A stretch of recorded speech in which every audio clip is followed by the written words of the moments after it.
Hey, hey, welcome everybody out there. If you can hear me, that's great. We are going live with our session 0 of Ghosts of Saltmarsh, so hang in for that. Others will be joining soon.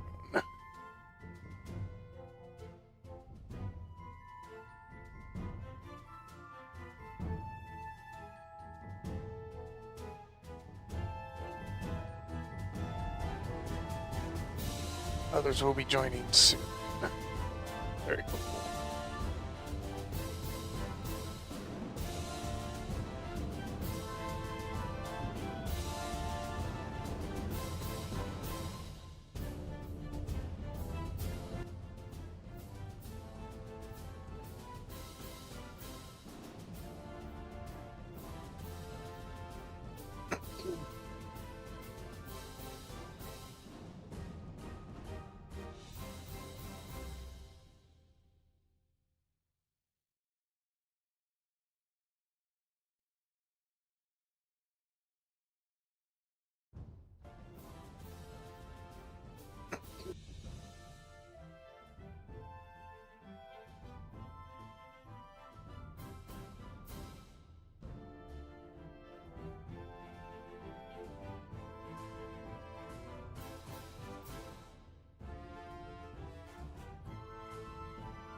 Woohoo! Alright.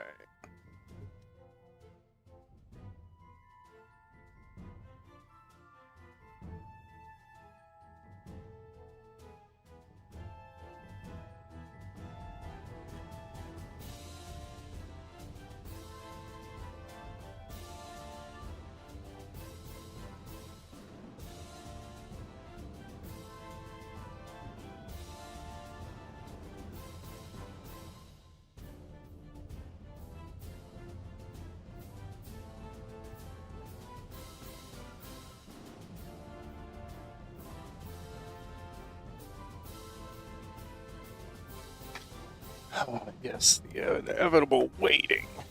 Gotta love it. If you're here and hanging out in chat, say hi. Free opportunity to interact. Woohoo!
Hi, diddly ho, Justin. Oh, how's it going? Pretty good. We're up and running. We are live. So hey, say hi to the folks out there. We've got folks out there. You're hanging out in chat. Let us know you're here. Say hello. Hi, folks out there in the mass internet. Yeah, if you're there. If you're there. It's snowing again. Well, congratulations. It's not too bad here. Are you like near the Rockies, or I mean, I know you're near the Rockies because you're in the fucking state, but like, you get what I'm asking. I'm a little bit south. Okay, so you're not like up. You're not like in like Denver, like Mile High, or Yeah, I'm not that close. I still have a mountain range within view. Well, I mean, that's probably true of the majority of Colorado. Yeah. The majority of western Colorado. Right, western. So, yeah, okay. I have not had the pleasure of visiting Colorado yet. Oh, you should. It's a state where it's definitely that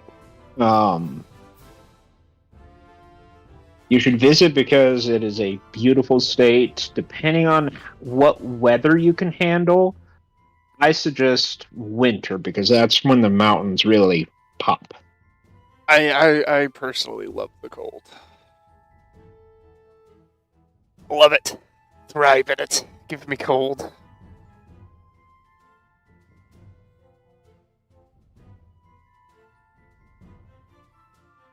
What you seeing, Gracie? For the internet, Gracie is my little 6-month kitten. Cute as a fucking button. Oh, she's a fucking diva. Ugh, you made her a diva, don't lie. Yeah.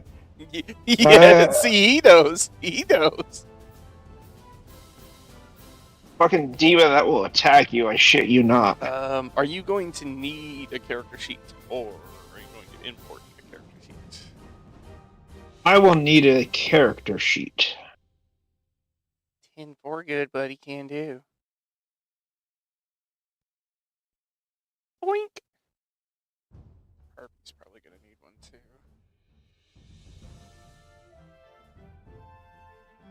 Yeah, I figured to do a genasi. Oh, just go ahead and break the system right off the bat. Okay. A water genasi who has green skin that was raised by goblins. Yeah, no, just go ahead and break the entire system right off the bat. That's fine. Okay. Yeah, I have your permission.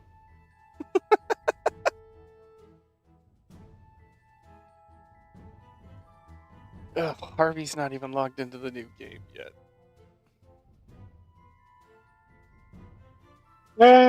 It's 3 minutes. 4 minutes past by my clock.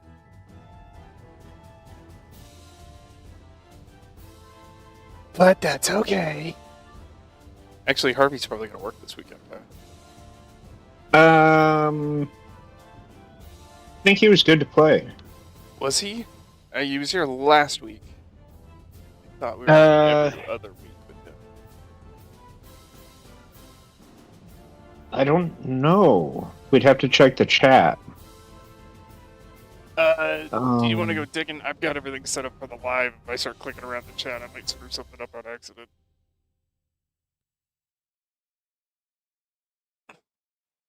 Let's do this. Not the Western. If something was there, I would hope it would be under general stuff and scheduled thing. But that's not always where it winds up. It could wind up in the Western too.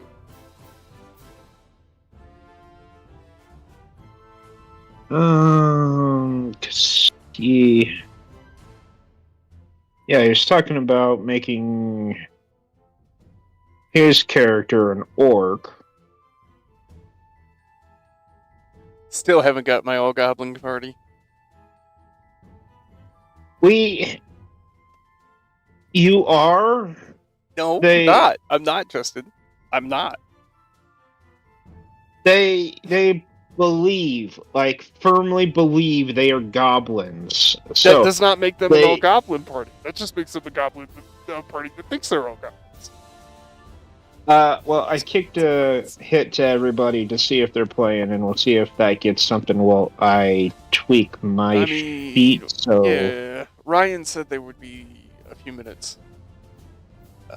So I'm gonna hold to that. I expect to see Ryan here in the next like 5 minutes, probably. I don't know where Yeah. Ty is, How do you visual that? Okay, that's where. and I don't know if Harvey's coming today. Hey, you all get a live experience of the wonderfulness that is scheduling a D&D session, even online. Hey, there's Ty. What's up, Ty? Okay. Ty, I see you have a sheet, and I see you have art, but you know what I don't have? Oh, what? I don't have what I need to make your token. Oh yeah, I was supposed to send that to you. I One need second. token colors. Don't just say them out loud. Don't send them to me. I don't want to do extra clicking because I'm not Oh, yeah, solid just on this yellow. streaming deal yet. When I get more solid on it, I'll Yeah. click around. But Yeah, yellow. it's working right now, so like bright yellow, golden yellow. golden yellow. Well, let's keep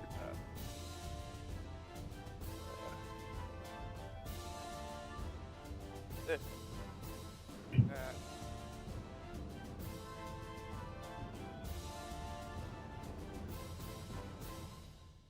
Iggy. No, sorry about that. No, we are live, so say hi to the folks at home. If there's any folks at Oh, home watching. If you're here and you're hanging out, say hi in the chat. All over the place. Hello.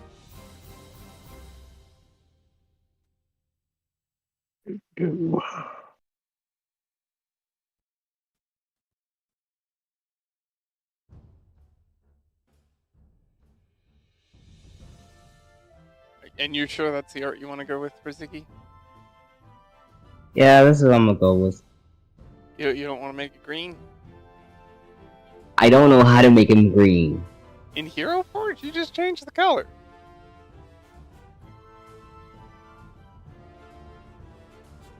Gonna try and change him to green. Okay. So The thing is, when I was making Ziggy, I was trying to find the right green, but then I got lazy because I couldn't find the right green. That sounds like. But they just had an update.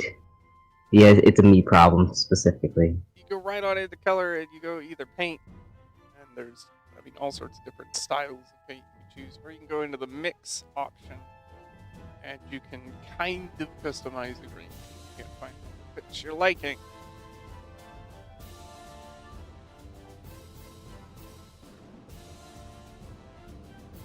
I'm on a computer.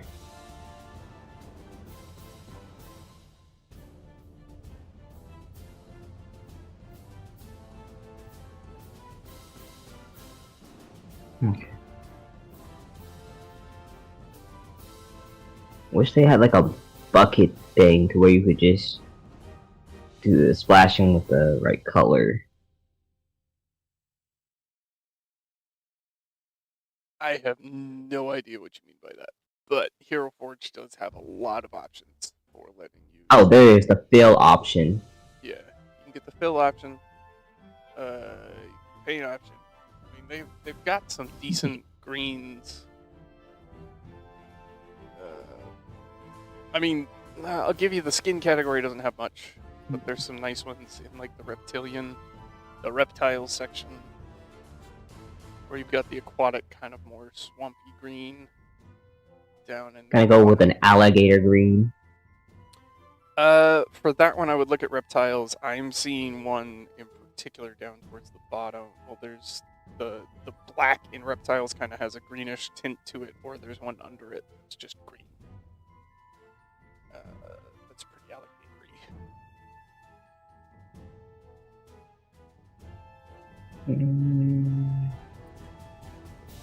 That's in the skins section.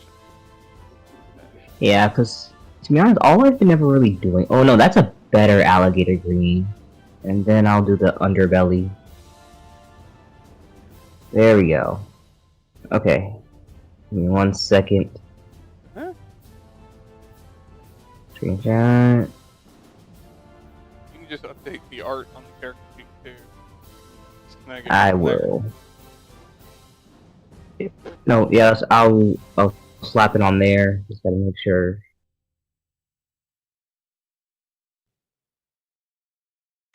Oh yeah, no, his nose is green.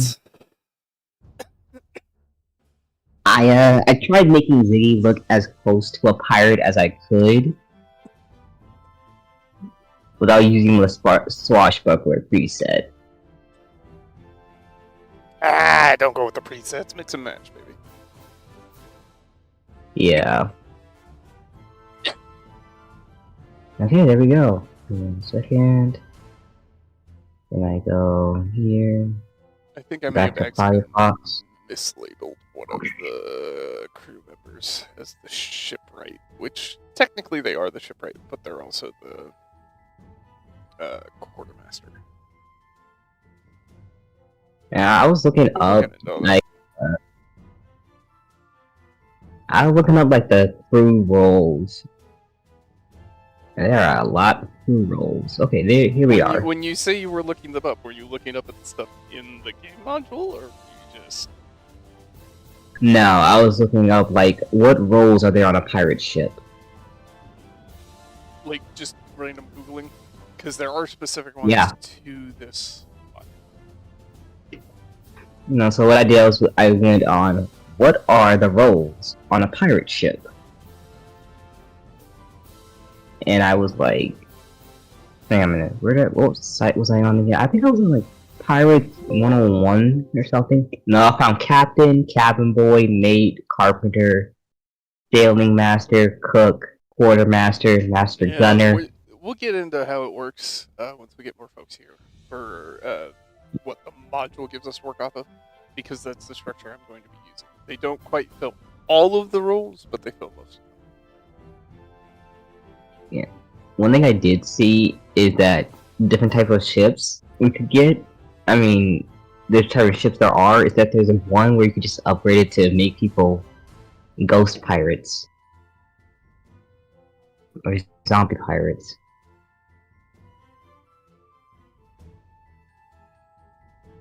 All upgrades, frost, yeah. Living vessel.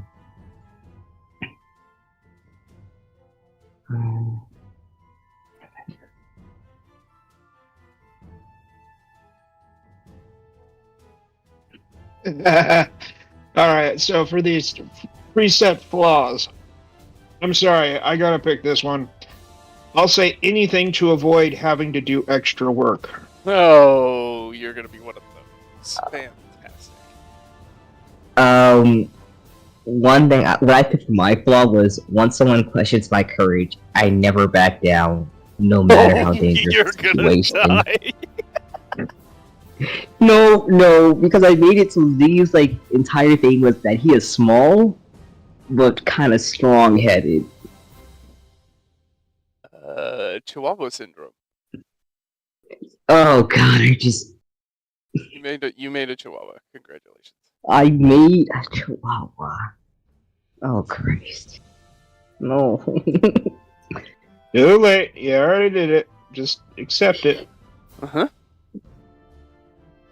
Why did I just go with the one where... Oh no, personality traits, I stretch the truth for the sake of a good story.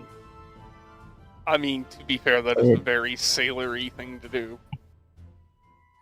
But on the plus side, my friends know they can rely on me no matter what. That's if you make friends. Sorry. It's just Oh yeah. the particular table here. Well, at least these Where- 3 might be able to count on me. I don't know. I mean, the wording is specifically friends, so you have to make friends. That hurts on an emotional level. It might be a fantasy world, but the struggles you have in the real world could be real here.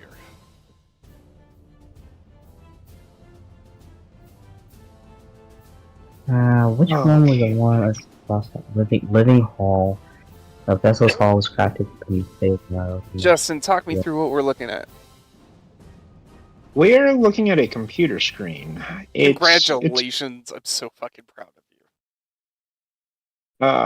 Yeah, we gotta do persuasion and for skill proficiencies, definitely intimidation and persuasion, because we gotta convince people I'm a genasi or a goblin. Are you? What would you are like me you? to? Go ahead. Sorry. 2 seconds. Yeah. Okay, I got everything good. All right, what would you like me to describe? I mean, just kind of walk us through the process. So you're doing water genasi. Yeah, What class are we thinking? we are thinking pretty much what I want to mess around with, me personally, is a in-person game. I'm playing the 2024 rules. Here we're doing the 2014. So I want to see the difference between kind of the playing a paladin fighter and how it's different between the 2 editions. Your biggest difference is going to be in higher levels. I can tell you that off the bat. But yeah, I get it. And it's more of that. In our last campaign, I realized I'm not really one for doing huge on spell casting. I like it as a extra oomph to the attacks, so I kind of figured I'd be a tankish. We'll see about where I go, but the current plan is fighter barbarian. I'm sorry, divine Fighter rage. That's what I'm thinking. Oh, Yeah. Are you thinking Path of the Zealot? Yeah. Interesting. I have not seen a Path of the Zealot in a really long time. So that's where I'm thinking. So are you because we're starting at level 1, right? Are you going fighter or barbarian first? No, paladin, barbarian. So I get the divine smite. You have said 3 fucking Sorry. things. Which is it? It is fucking all of them. I'm It's all multiclassing in of all them. classes. I mean, it can be a fighter, barbarian, paladin. That's a possibility. Okay, that may happen. The starting class will be paladin, mainly for the huge harm, being able to wear heavy armor. Okay. And make sure I get charisma. You may actually want, and I don't want to throw a wrench in your whole plan here, but you may want to think heavy armor through. I'm gonna point out something. And I'll get into details later, right? I'll get into details, but like, think about it. You're on a ship. Open. Yeah, I know. Is there the possibility least- of going board? Absolutely, there's the fucking possibility of going overboard. And if you're wearing big, thick, heavy armor, what do you think happens? I float. Okay, you can believe that. And I know with the Genasi, you have, like with the water Genasi, you have a swim speed, so it's not that big a deal. But Riley likes realism. Yes, and that's why you're always fun. At least the paladin provides me the option to have the heavy armor. Right, but you might want to look at, because Barbarian lets you do an unarmored defense that adds your, I want to say, your Constitution and your Dex mod. So if you can get your Constitution and Dex mod up, which I don't know what rolls you're working with, but if you can make those two stats higher, which for the build you're thinking Constitution should be relatively high anyway, you might wind up with a better. Sorry. Hey Ryan. Sorry for being late. I was on the phone with a friend who was going through some stuff. So. Listen, Riley, I love you, Riley. I love you. I know. But unfortunately, you are like you were Low number on two the on priority totem pole. I get it. I the list. understand. No, number two. But what about us? What is up with... Sorry, Justin, I'm cheating on you. What about us? Again? Yes. I forgot that song. Yeah, I played a bard. What did you expect? Yeah... Righty. So what's the episode? It was a personal issue, and I had to help my friend through some stuff. Say no So more, man. I get yeah, it. I'm not gonna. Well, that's all good.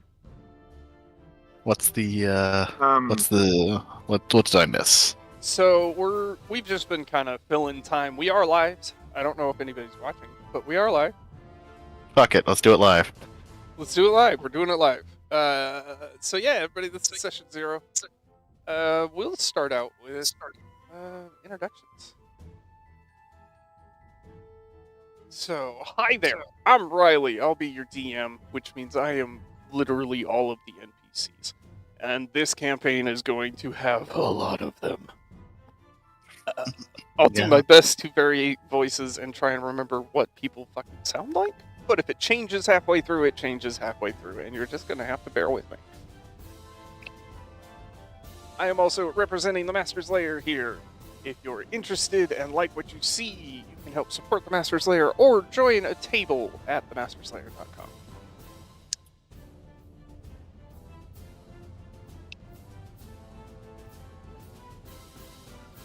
Oh, we're doing introductions? Personal Still? introductions, right? Yep. Hello, I am Ryan, username Leary Relic. I have no idea what I'll be playing right now, but we'll figure that out, as it is in fact session 0. It's session 0. Right? We don't have to have things done yet. You know. I'm Justin, username Justin4454. Very unique. Thank you. And for this campaign, I am going to be playing. I love the name. It's unique and creative. Sherlock Gnomes.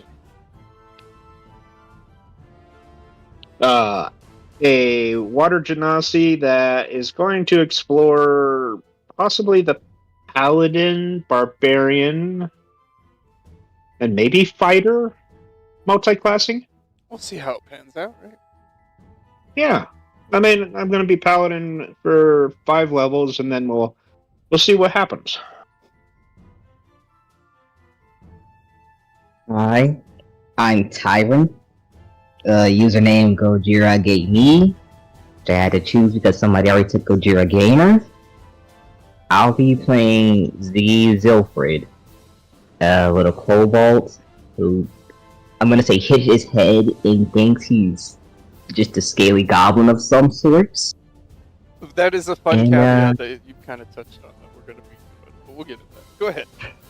Yeah, I have a little backstory for him about why he thinks that. And I'll mainly be doing Ranger, and depending on if I read enough, do my research well enough, Druid multi-class, because I like to keep my spell slots in the same category.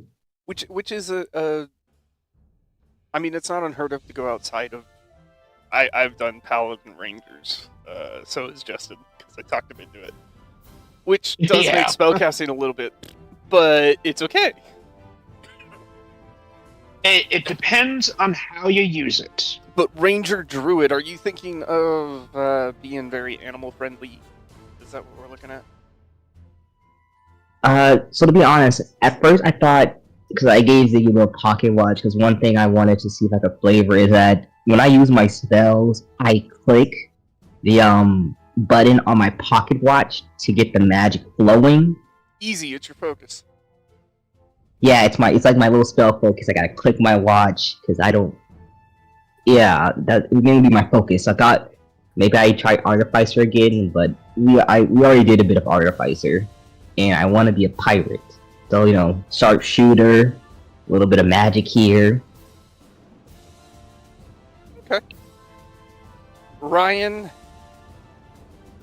does that give you thoughts?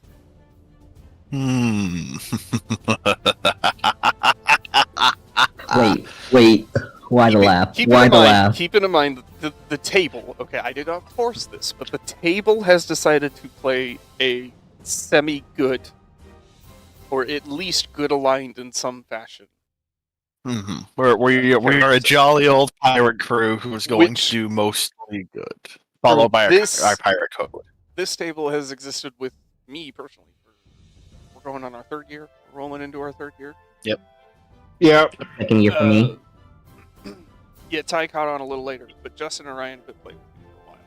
This table in particular has not really accomplished the good. No.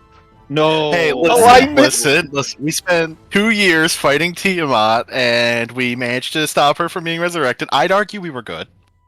It was just very much just me and Justin's characters. Like, let's look at those characters. Like, that party was definitely intended to be good, and then I sent you to hell. Yeah, you really kind of did just send us to hell. Hey, listen, we came out of hell mostly unscathed. And I mean, we did kill a lot of bad things in hell, so we just... Sure, but you also gave away pieces of your soul, and that's got more to do with your alignment than you think. Hey. Only V and William did. Eco was tempted, but he never fell. That's right. You didn't make the deal with the big archdevil. You still gave away pieces of your soul. Whether or not you were aware of it. Well, okay, in V's defense, he did have to become lawful good, which he followed. Yeah, to be fair, you did worship the spirit. You did kind of worship that spirit who gave you all that neat power and cool ass sword. Yeah. You did get a Holy Avenger out of it. Yeah, and did I look away quite a bit when when William was... I mean, I'll say, I'm not saying each individual wasn't played as a good character, but like as a party, sorry, y'all were neutral at best. Yeah. Come on, can we at least be chaotic good? No, neutral at best. Neutral at best. Yeah, I would be chaotic good. And so that was a couple campaigns ago. Our last campaign was we wanted to play Bastards, so we played Bastards.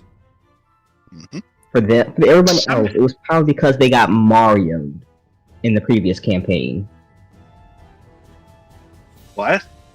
Your princess. You guys got Mario in another castle.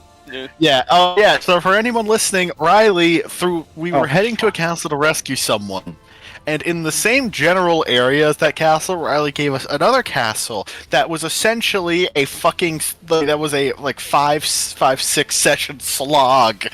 We fought literally 40 fucking mind flares on one floor. Invisible vampires. And all that bullshit to find out we had the wrong goddamn tower. Before too many judgments are thrown, they were level 17. And we leveled up five times through that tower. 3 times, actually. We leveled up to level 20 through that tower. So did it serve a function? It did, but you're such a bastard for putting a tower in the area we were looking for. Tower that's wrong tower. I felt like Mario. Is it my fault that you didn't pay close enough attention? Yes. Okay. Just as long as I know where the blame is. Yeah, when it's literally one fucking hex square away from where we're supposed to be on the map. Which was 45 miles! Which was one hex square. Which was 45 miles! And on a map. For the record, fucking... it was not, we didn't get Mario'd. It's more of Riley was an asshole, and it was an asshole moment where never we're once glad claimed we not did to it be, because Justin. Ever. I know, and we still call you an asshole for you, but about it. But it was more of that. It was actually kind of fun because it did challenge us. Oh yeah, and no. Yeah, if I'm honest, the the invisible module was not vampires. going to challenge you guys at that point. That's why I did what I did. Yeah, no. That's I entirely gave fair. you a challenge. Yeah, no, we were. Oh yeah. But here's the thing. I'm mad about it in the same way that like you're just just poking fun at this point. 'Cause I will not lie. I was genuinely pissed at the time. You guys were Oh. mad. Oh no, Riley, you do not understand. I was like 10 seconds away from saying "fuck you" and never playing with your ass again about that one. I know. It pissed me off, but now I know. But now I look back and just have a laugh at it. And it was like And I get my revenge on you, little by little, by sections. playing such annoying fucking characters. Oh, but Ryan, I love them. It's not revenge.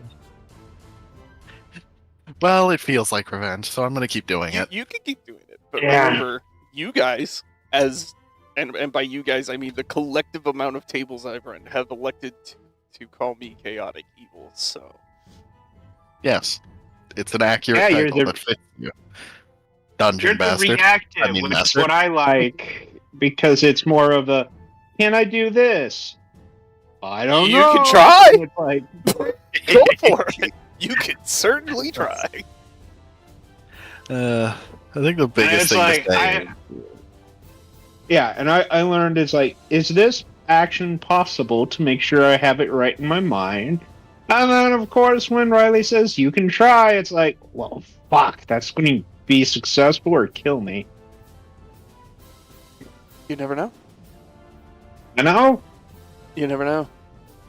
So, needless to say, this table has some history together. I'm very excited that we get to go live and do this. I hope you guys enjoy it. These guys are a lot of fun to play with. And watching them try to stay with that good aligned viewpoint, it's going to be fascinating. I don't think Harvey's coming. I think this is a Yeah, Harvey I don't work think week. he is. So, Oh yeah. bummer. We'll get Harvey in here next time. Hopefully. Justin, I saw the art. Do you have a color for me? You pick. Huh? Yeah, you pick. Hot fucking pink. Then it is hot fucking pink. It is, sir. And this table did. But I'm gonna take it. And the table did decide to play all goblins, and then it yet kind of nobody's morphed playing. into. It kind of morphed into someone wanted to play something else, and then someone wanted to play a different else, and then it's like, okay, wait a minute. We'll play whatever race you want, but they believe, like in their soul, they are goblins. So, physically, not goblins. Mentally, we are all goblins. Yep. I'm playing a changeling who's not going to want to change out of his goblin form.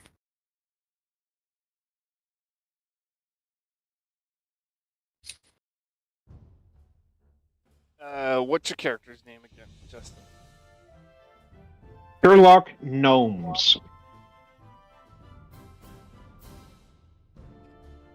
He's neither a gnome nor a goblin, and yet Sherlock fucking gnomes. Sherlock fucking knows. So, Ladies Wait, and he's gentlemen, not a if you gnome? have not caught up on some of the videos that are posted on the YouTube channel, I highly recommend that you try to. But you will notice that Justin has a theme going here. His last character was named Chuck Morris. yes, and it's Morris, just for the people. So it's not Chuck Norris. There's an Morris. M instead of an N. Morris. So, and this one is Sherlock Gnomes, like a gnome. I'm gonna have to start getting creative, Do you but get dark vision? yes, I do. 60 feet. Oh. My dark vision brother. Yes, 60. I didn't quite get pink, but I got like fuchsia. Oh, that's okay. That Right. works. I figured. Alright.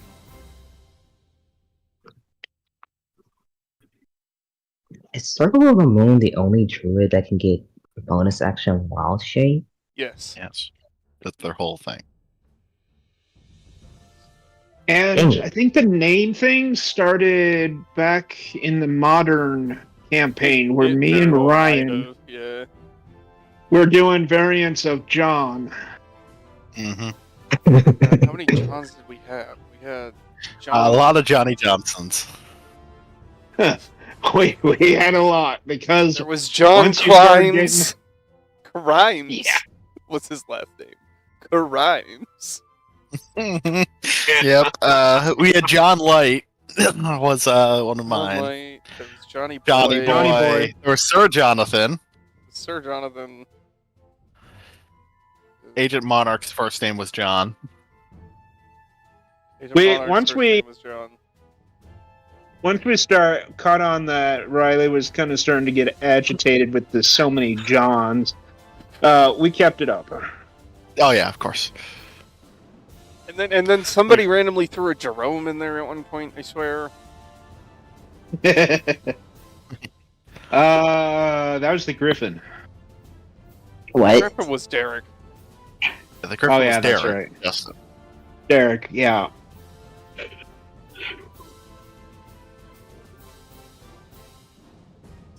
Damn, Riley, we've been playing games Although- with you for quite some time. To be fair, I did kill 26 characters in that campaign. So He did. What?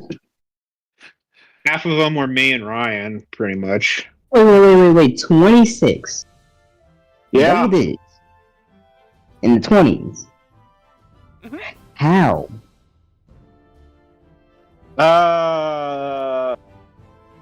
John Grimes got shot once and he died. I- Johnny Boy died of rat poison, if I remember correctly. he ate rat poison. Yeah, or mace. Either one of those. Yeah, it was a brutal campaign. Huh. We should have had create your main character and then create 5 backups. I tried to warn it- everybody at the beginning, but y'all weren't ready. Yeah, I tried to go for a tank, the first person. Yeah, he did not last long. You know what? I have run that campaign again, and that party has Okay. not died yet. They've made it to like level 7 before it kind of paused. It's on hiatus, but they had not died yet.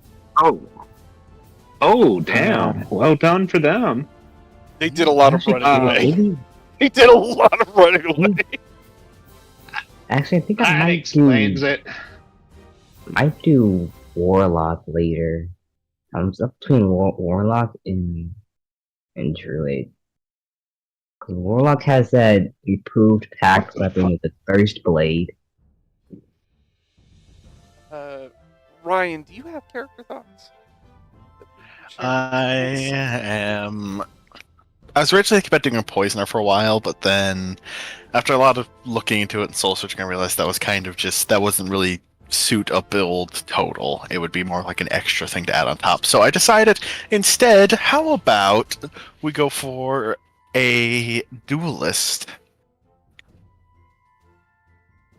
More specifically, I'm thinking swashbuckler rogue with maybe a fighter multi-class at some point. Yeah, that would So you be kinda- interesting. Thinking about a backstory, specifically a history of having once been a member of the Crown's Marines. Okay. So deck clearing and that type of so very much swords on deck type of situation. Okay. You Oh yeah, if I can throw a suggestion, you may want to think of PC.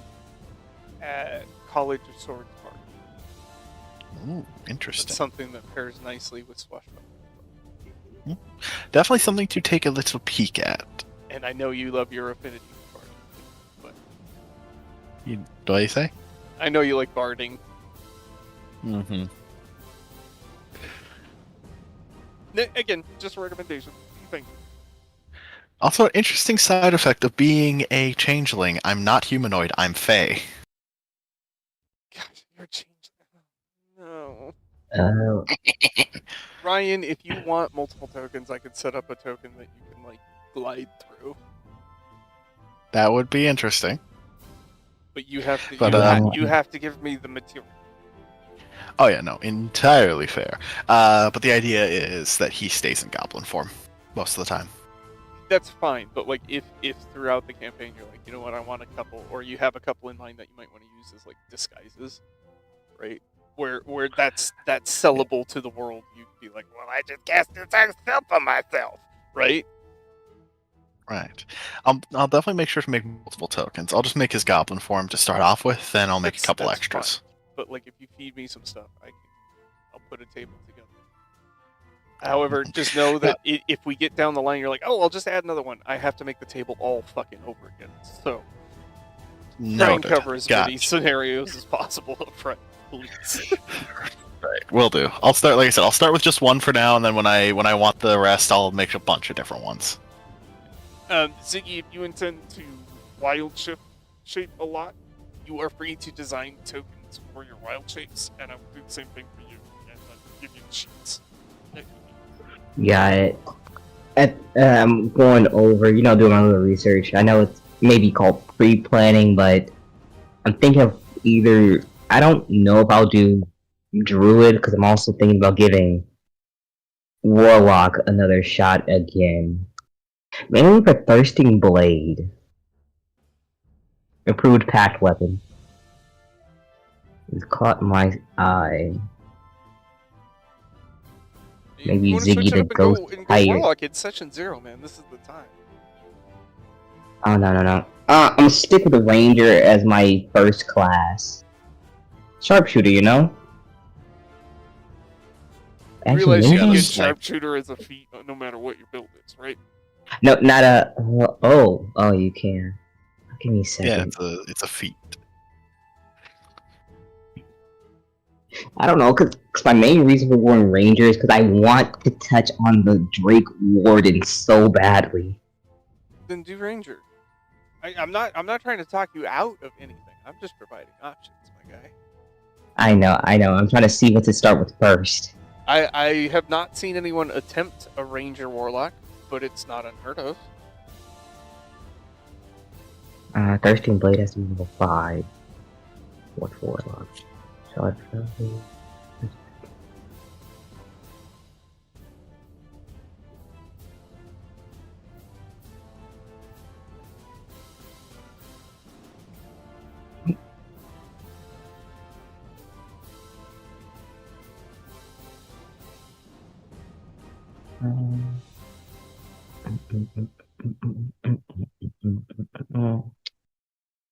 Why is it every class that I like to touch has 1d8 hit points?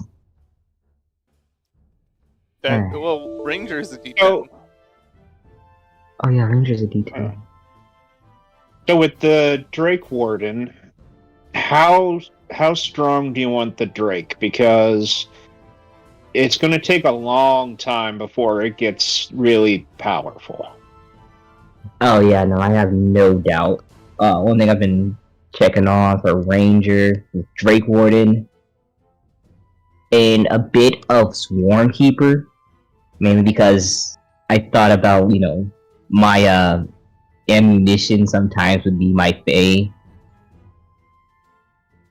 Whenever I cast spells that are ranged. So I would just be shooting a fairy at people. With Riley's homebrew rules, one of them was, I think, you could double dip into a class.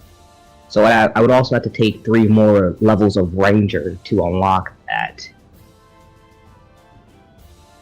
I thought maybe I thought maybe going all the way for 15 in Ranger for Perfected Bond, because that gives it Powered Bite, Large Drake, which I can ride, and it can fly. Okay, now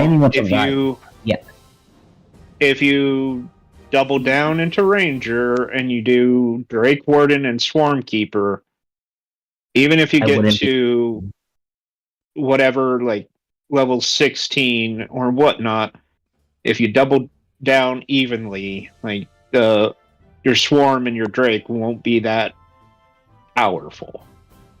Yeah, because Drake, if my plan was to like go 15 into the Drake, only 3 into Swarmkeeper, but then get the 3. My problem with Swarmkeeper is I mainly just want to do it for like a little bit of roleplay. You know, my faves go around, or my little pixies go around with the spells. Because when you cast spells with Swarmkeeper, you can sort of roleplay it as your Fae are casting your spell. So like Mage Hand, for example. Mage Hand, when it's cast, the hand takes the form of your swarming nature spirits. Yeah. I did Murder Hornets when Murder Hornets were the popular thing in the news. He did. Yeah. Swarmkeeper would only be for roleplay. Hey Riley, question. Instead of, how do I ask this properly? Instead of like going to Swarmkeeper, can I just roleplay my spells as a bunch of Fae? I'm sorry, run that by me one more time? Can I just roleplay my spells as a bunch of Fae instead of actually going to the Swarmkeeper? Or do I have to take Swarmkeeper? Like you believe the Fae are doing the spell that you cast, but you're casting Drake Warden spells? I am not sure what you're asking me. Wait a minute. I'll get back in a second. Where was the description of Swarmkeeper?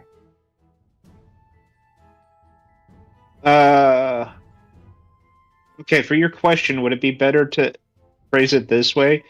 Could your player, Ziggy, pretend he's casting a spell as if it's Fae around him, but the actual spells you cast are locked into the Drake Warden?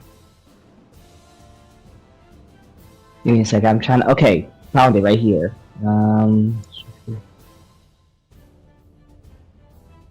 What's your swarm? A Swarmkeeper's swarm and spells reflect not them. Give me 1 second.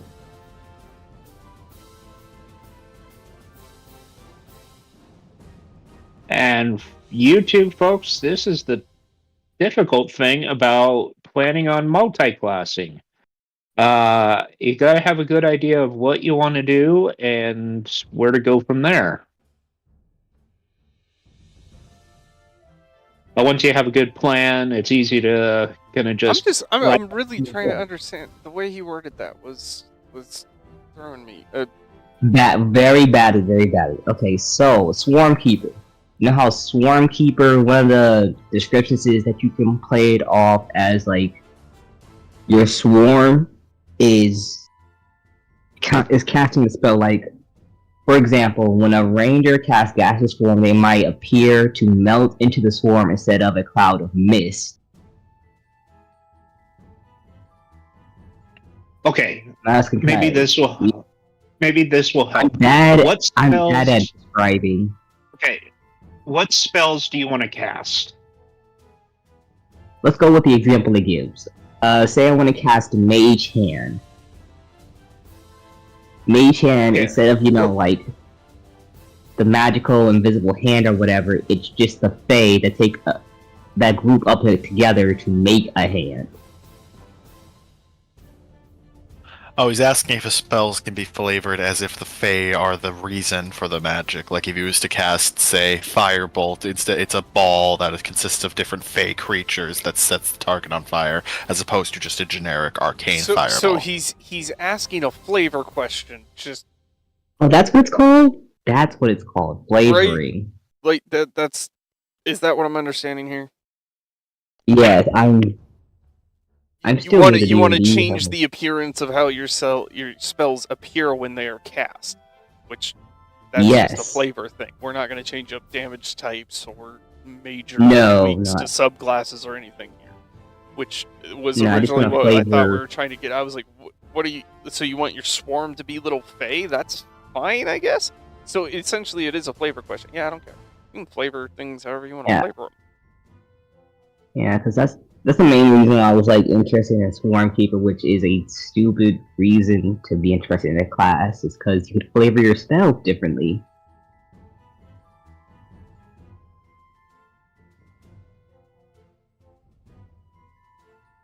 Flavor-wise, I'm pretty open to most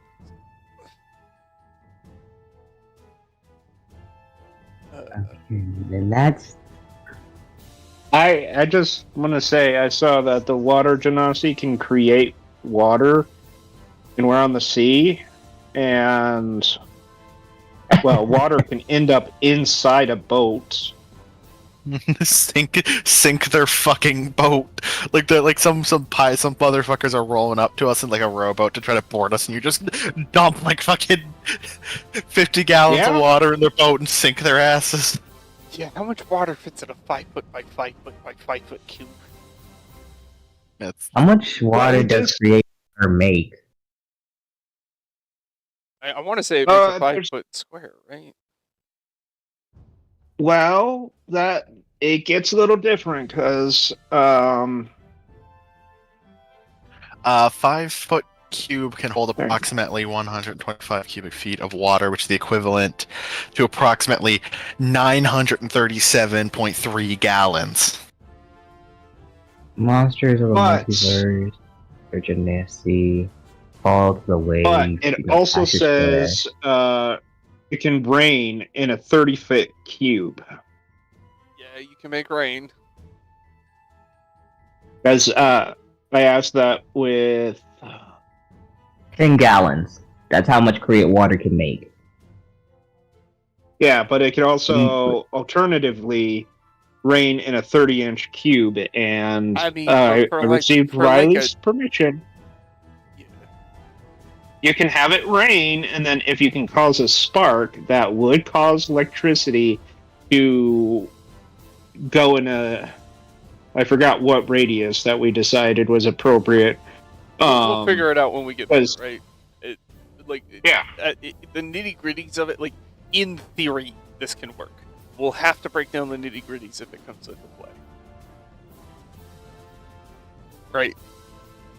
Yeah, it wouldn't really come into a play with wooden ships. I mean, lightning can cause fire. Yeah, but it can't cause lightning. Ships are generally coated in, like, depending on what time frame we're thinking of, like a grease tar substance, which is flammable.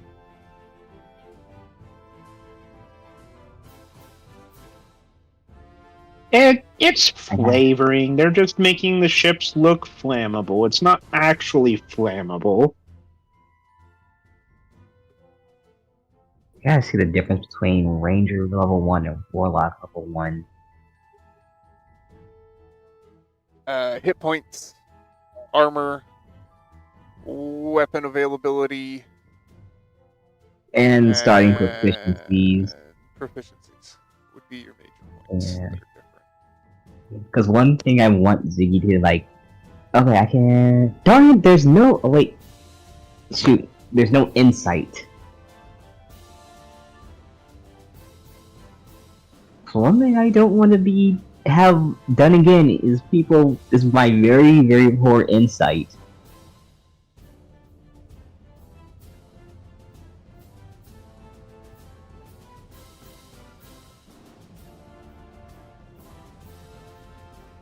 Okay.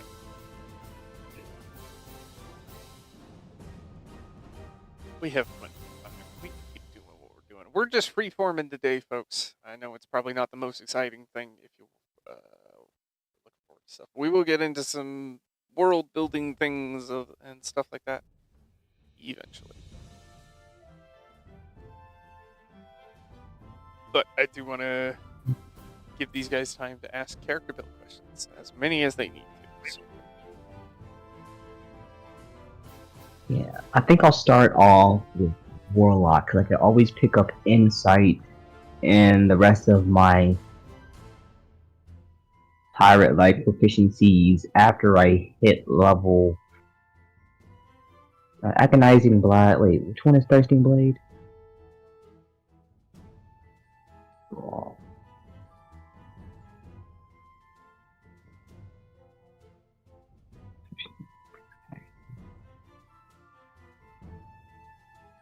Yeah, I need Pact of the Blade, level 5.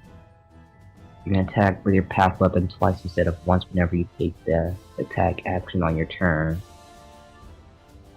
So, if I combine that with extra attack, that could be like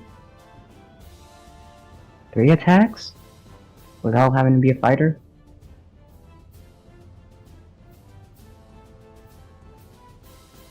Alright.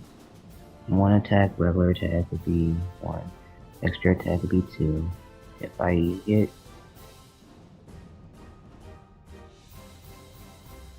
Okay, if you're talking about multi-classing, yeah, when you hit level 5 on your class number 2, you do not get a 3rd attack.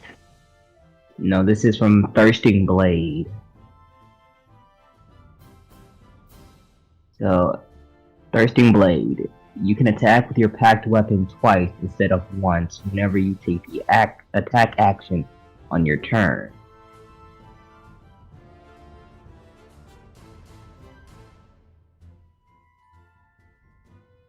Let's see if I can... No, I pull up the... Not that button.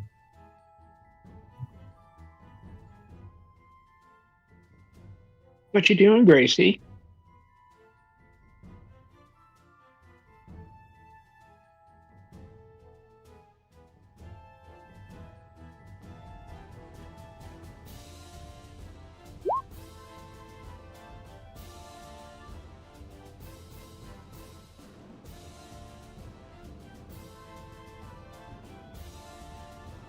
Yeah, it's essentially extra attack, right?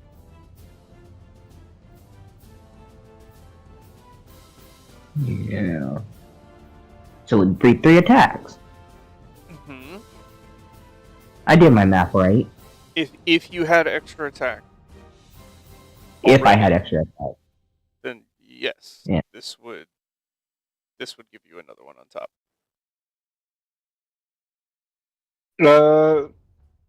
Does Warlock get extra attack? Warlock does No. not get extra attack. This is their way to get That's extra probably- attack if you intend to be a Okay, more melee that's heavy why. Warlock. Yeah. Okay, that's why. Right. But if you're multi-classing But and your previous class gives you extra attack at 5th level, such as Paladin, Ranger, Barbarian, Fighter, Yeah, what have you, right? it doesn't Then- stack. No, this would stack. Because your Okay. other class feature of extra attack Yeah, is yeah. from the But if class, and then the Warlock thing is a separate thing. The Pact of the Blade is a separate thing to let you swing again. So it would be... Yeah, okay. It's a different approach to it instead of the instead standard instead of extra. entitling this extra attack, this technically gives you another chance to swing. It is extra attack, but it's not. Yeah, Well, but it doesn't, takes 5 so it doesn't levels. stack. I mean, yeah, it doesn't stack, so it would still just be 3 It would- attacks. right, 1 attack. Right, it would be, so this is, it only works on 1 attack action, right? So you take the attack Yeah. action, and then you take this one technically, and then you take the extra attack action. Does that make sense? Yeah, Yeah, I kinda just like aim with how- a gun. Yeah, like how when I dual wield. Right, but instead of requiring the bonus action Yeah. for the offhand swing, this just adds. Yeah, it allows that opportunity for the 3 attacks. Gotcha. Yes. It functions differently, but it does allow. So at 5th level, you can be swinging 3 times, which is redonka-donk. I'd be only going with about 5 levels of Well, actually, Warlock anyway. well, you would need to be a 5th level warlock and a 5th level something that gives you. So 10th level, you're swinging 3 times, which is 1 level ahead of when a fighter would get to swing 3 times. Oh yeah. I'm talking about like I don't know why I ever do like field wise before I get a character. It's probably not the best brainstorming. But I'm talking like for first class to pick, I'm either gonna go with Warlock first or Ranger first. No, I'll go with Ranger first. It's survivability wise, Ranger first would be better because I wouldn't have to rely on spells to keep me alive for right now. It spells at level 2 anyway. No, level... Did I get my casting at level 2 for Ranger? It's either 2 or 3. Yeah. Yeah, spell casting at level 2. Then... Yeah, survivability wise, starting with 5 levels into Ranger would be safer. Because I would get my extra attack, along with my ability score improvement, marker versatility, fighting style, all that. I'm gonna go ranged for this stuff.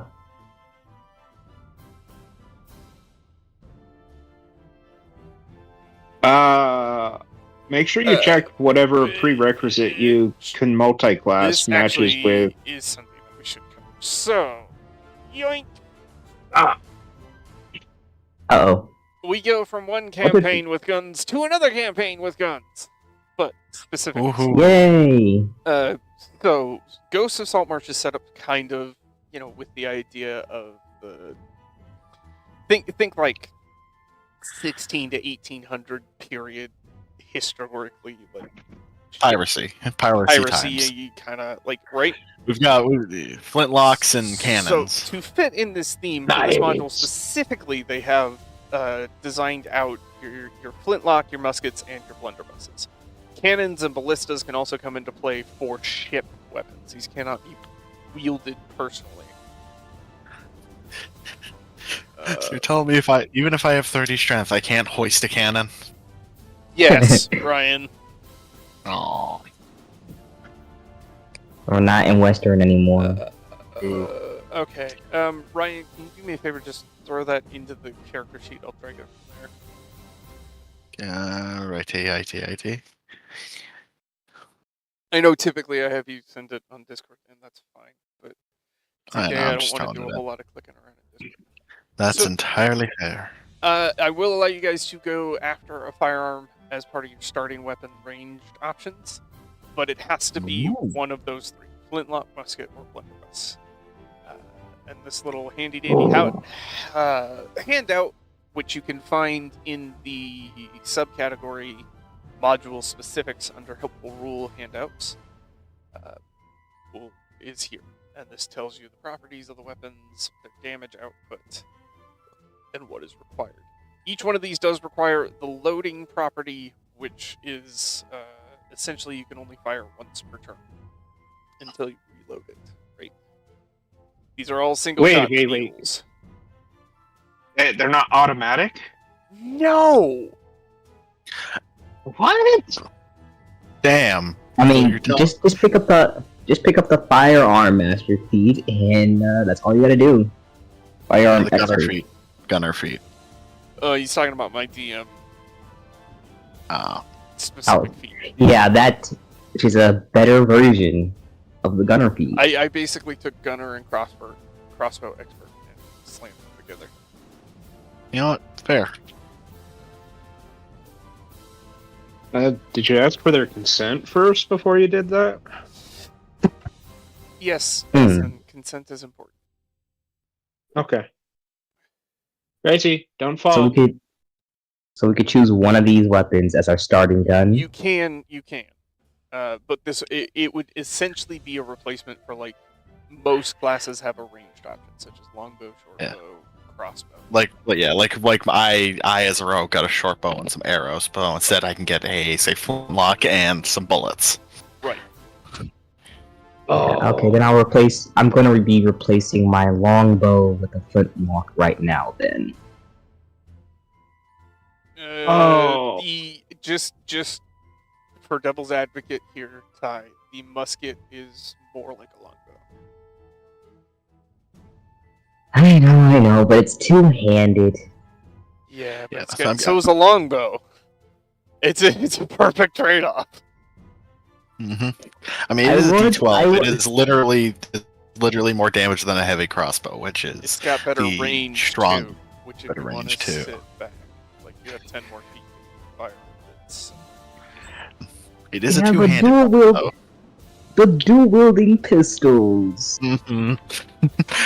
Listen, I'm here, rapier in one hand, pistol in the other, as any true duelist should be. I couldn't find a pistol on Hero Forge, probably because I have bad eyesight. Mm-hmm. So I had to put whatever that little gun was that I put on Ziggy. Also, Riley, now that we get to have a gun, I'm changing my token to have a gun. Okay, then I won't. I was just about to get to that, so I'm not going to bother until you're done. Yeah.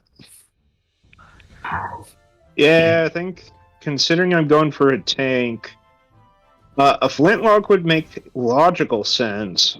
A blunderbuss, that makes tank sense. Yeah, but then you can't use a shield.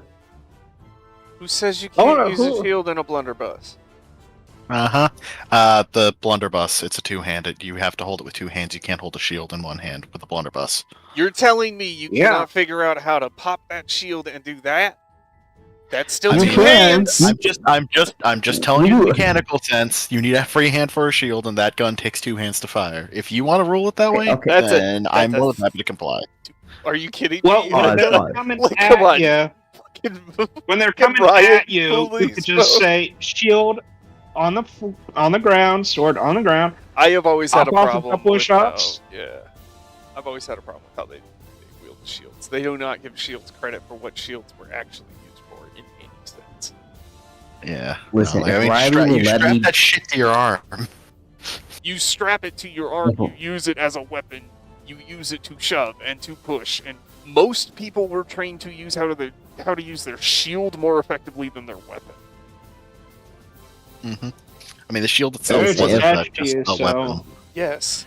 I mean, if Riley will let me one-hand a musket, I'm going to do that. Absolutely not. But he will let you have a shield. Okay. You know what? You know what? Fine. You can one-hand it. You'll be at disadvantage because aiming one-handed is fucking impossible with a gun that big. And you will knock yourself prone. You will knock yourself prone. I knew something like that would be the consequence. See, this is why I wanted to put the flintlock. Consequences.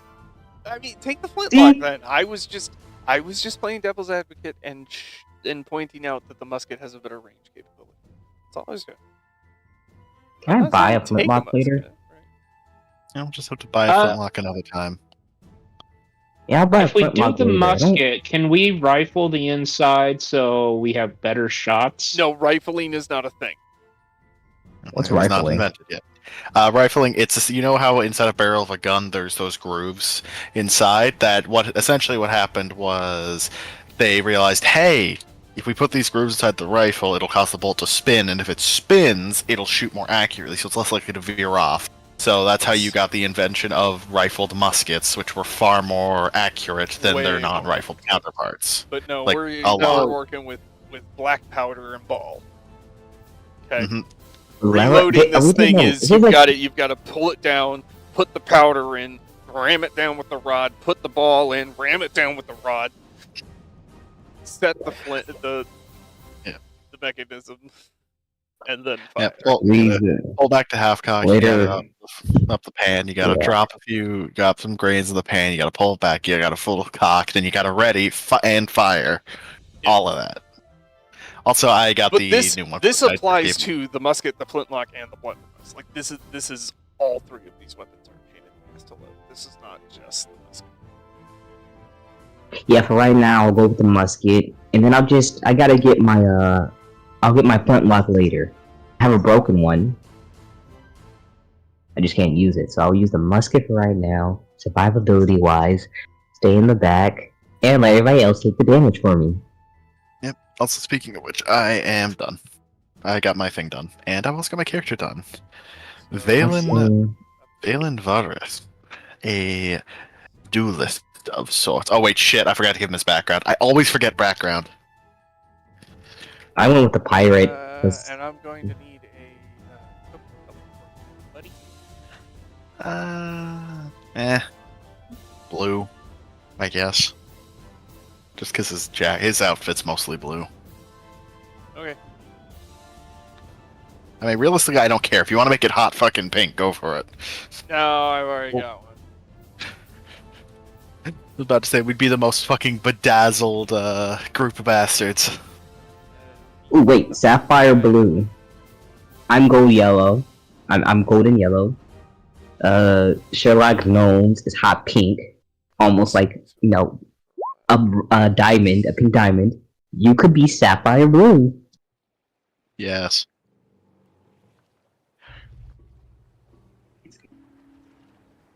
Now we just Change gotta up the figure background out. music and start to bug me that it's the same. You are changeling. Changeling get dark vision. No, changeling, no get dark vision. I'm blind. I get dark vision though. Lucky you bastard. So far, you are the only one without. Yep, I am the only one without dark vision. Woe is I. Don't worry, all you gotta do is just become a warlock and just get Eldritch Sight or Devil Sight. You have more dark vision than the rest of us. Well, you know what's funny? Guess who has proficiency in both land and water vehicles?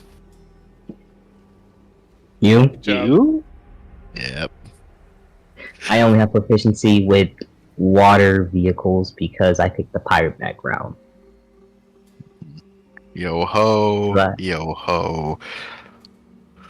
You know, one thing that would kind of be funny is that if none of us had any expertise or proficiency with water vehicles.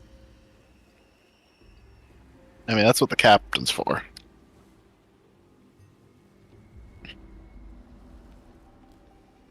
The moment we're on a boat, we have no idea what to do. I'm on a boat.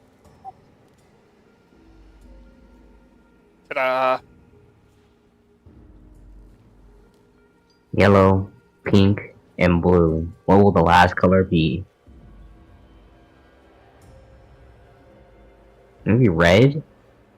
Ruby red or emerald green?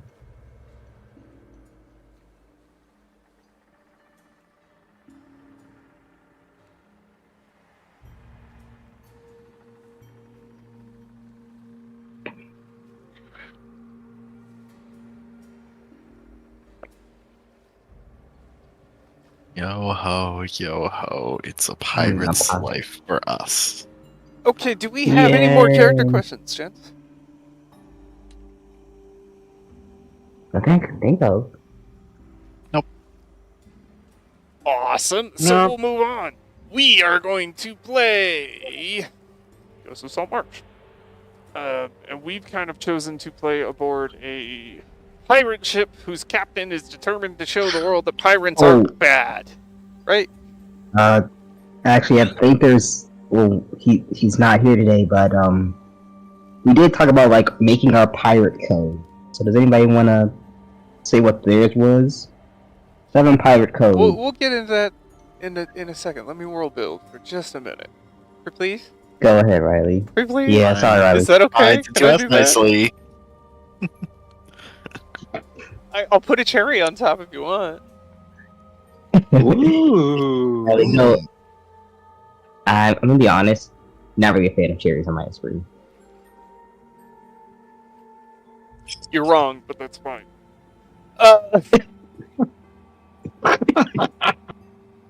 I'm sorry. Riley, we're giving you this Florida world build, and you're here making jokes at King's expense. I know. All right. So again, we're gonna play Ghosts of Saltmarsh, which, if you're not familiar, Ghosts of Saltmarsh is, yes, it is a published module, but it's not really like a designed, functional, like point A to point B, such as like Curse of Strahd or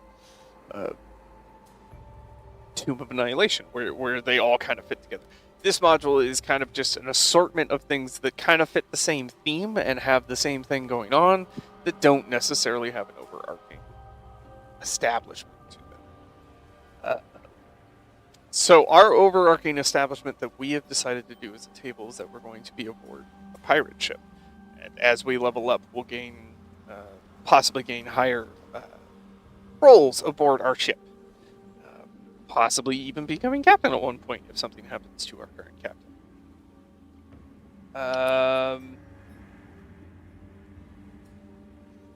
Is it bad I immediately thought mutiny? No.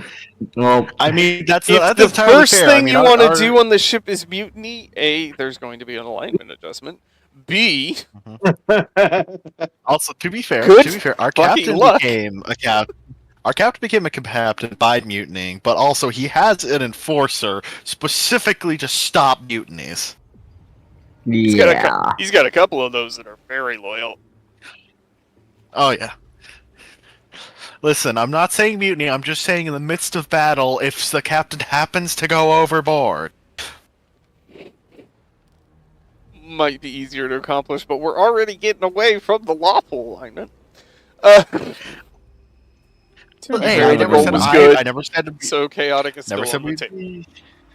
Yeah, never said we'd be involved in him going over. I'm just saying if he happened to go over, who we might seize command in Okay. his absence until he's Mhm. found. Sure. We So don't want the ship to go in disarray, so that is our overarching storyline. Is we're going to be aboard a ship that is trying to fight against a crown who has decided that piracy is bad, no matter what, for the most part. Scrolling. That might be factions.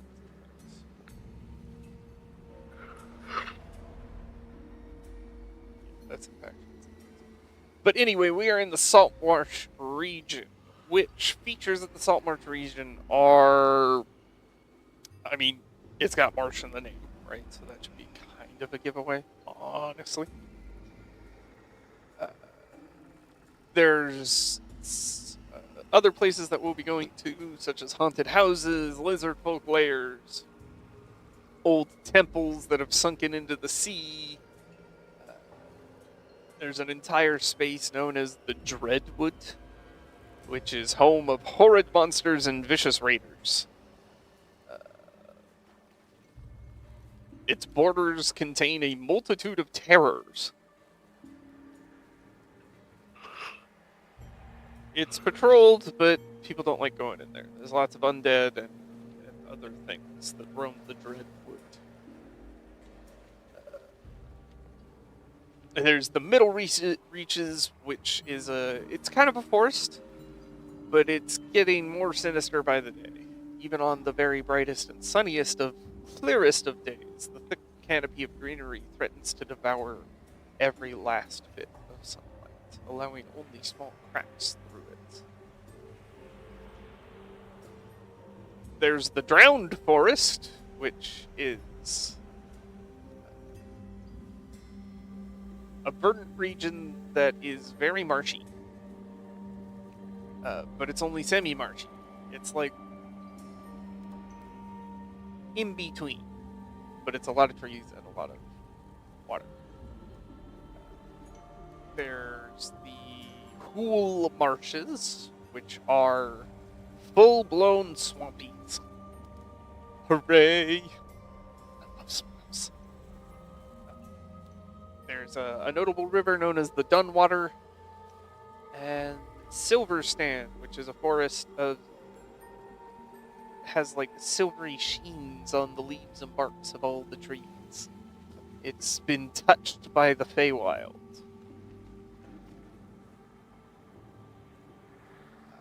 Probably a lot of our adventure will take place on the Azure Sea, which is the sea on the edge of Saltmarsh.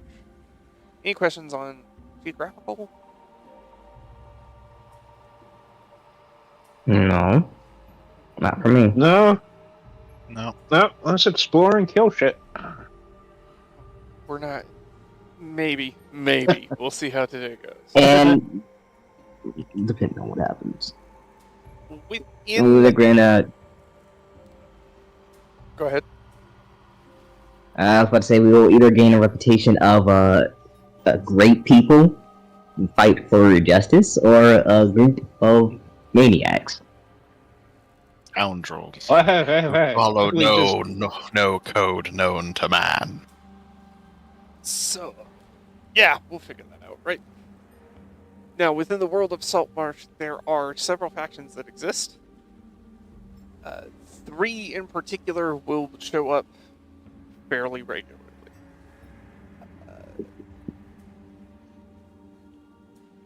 2 of those factions in particular are directly opposed to each other.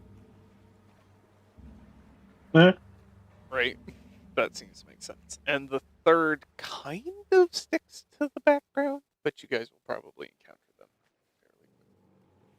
fairly quickly. We are going to be focusing a lot on... Saltmarsh is the name of a town that exists, right, in this area. So we will be focusing on Saltmarsh as kind of the return point. That's home port, if you will. So there is a town council, and throughout the campaign there's going to be political maneuvering between these factions that will affect things, and the way choices that we make may affect those outcomes, right? So there's kind of this background political struggle that we may not be like directly involved with. Now, if you want to get involved, know you're free to get involved. But this is kind of going on, not on the ship. This is in the town. So there are the traditionalists, which mostly consists of prominent fishing families. Saltmarsh is a fishing town. It's on the edge of the Azure Sea. There's lots of minerals and things that leak into the sea, and the sea brings to the marshes and whatnot that make for abundant sea life, abundant fish, right? So, these are prominent fishing families and merchants of the town, mostly traditionalists. But there are workers that seem to rely on those industries for a living that also follow this kind of thing. There were terrible times a while ago where someone known as the Sea Prince raided Saltmarsh regularly. And these people remember those times.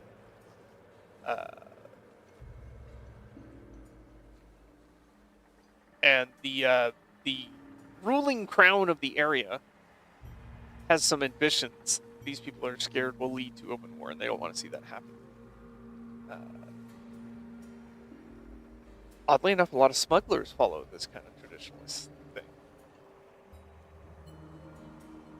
They kind of believe in the way things have been is the way things should be, right? Right or wrong, just this is what has worked, why change it?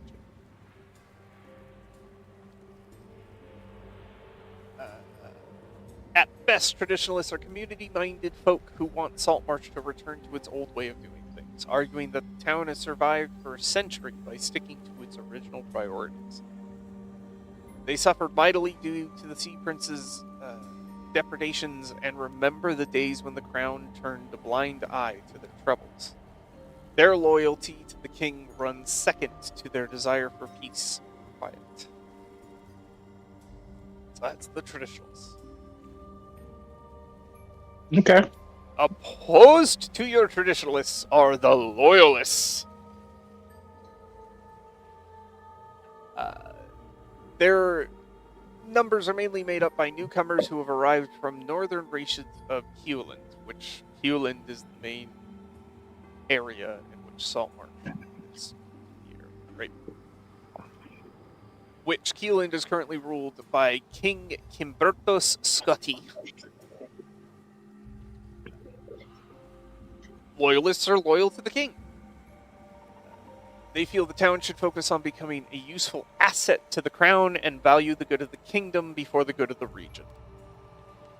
Obviously, town guards are probably loyalists, right? Right. Yeah. A lot Yeah. of dwarves have leaned towards the loyalist inklings, as well as local farmers. Their main concern is security, and the crown provides security, right? With the crown's backing, you have the army, and you have armors and weapons and fortifications. Like, the crown can provide security. At their worst, loyalists see the people of Saltmarsh as a barrier to growth. The locals are little more than allies of the sea princes, traders who, for too long, have evaded the crown's notice. If they were to do as loyalists tell them, then perhaps this fish-freaking pile of a town could become something respectable. So loyalists are pretty elitist, honestly. Which means I'm going to have fun. So those are the two main open factions. There is a third faction at play that you've probably heard rumor of, may not have interacted with yet, but possibly will, depending on how things go. And that is the Scarlet Brotherhood. They claim that bloodline of its followers traces back to an ancient empire, the Swul Imperium, and their goal is to restore the old Sulois noble houses to prominence in the world. As scions of a realm that once enjoyed unmatched arcane power and a vast dominion, its members see themselves as superior to all other folk, and the only ones fit to rule.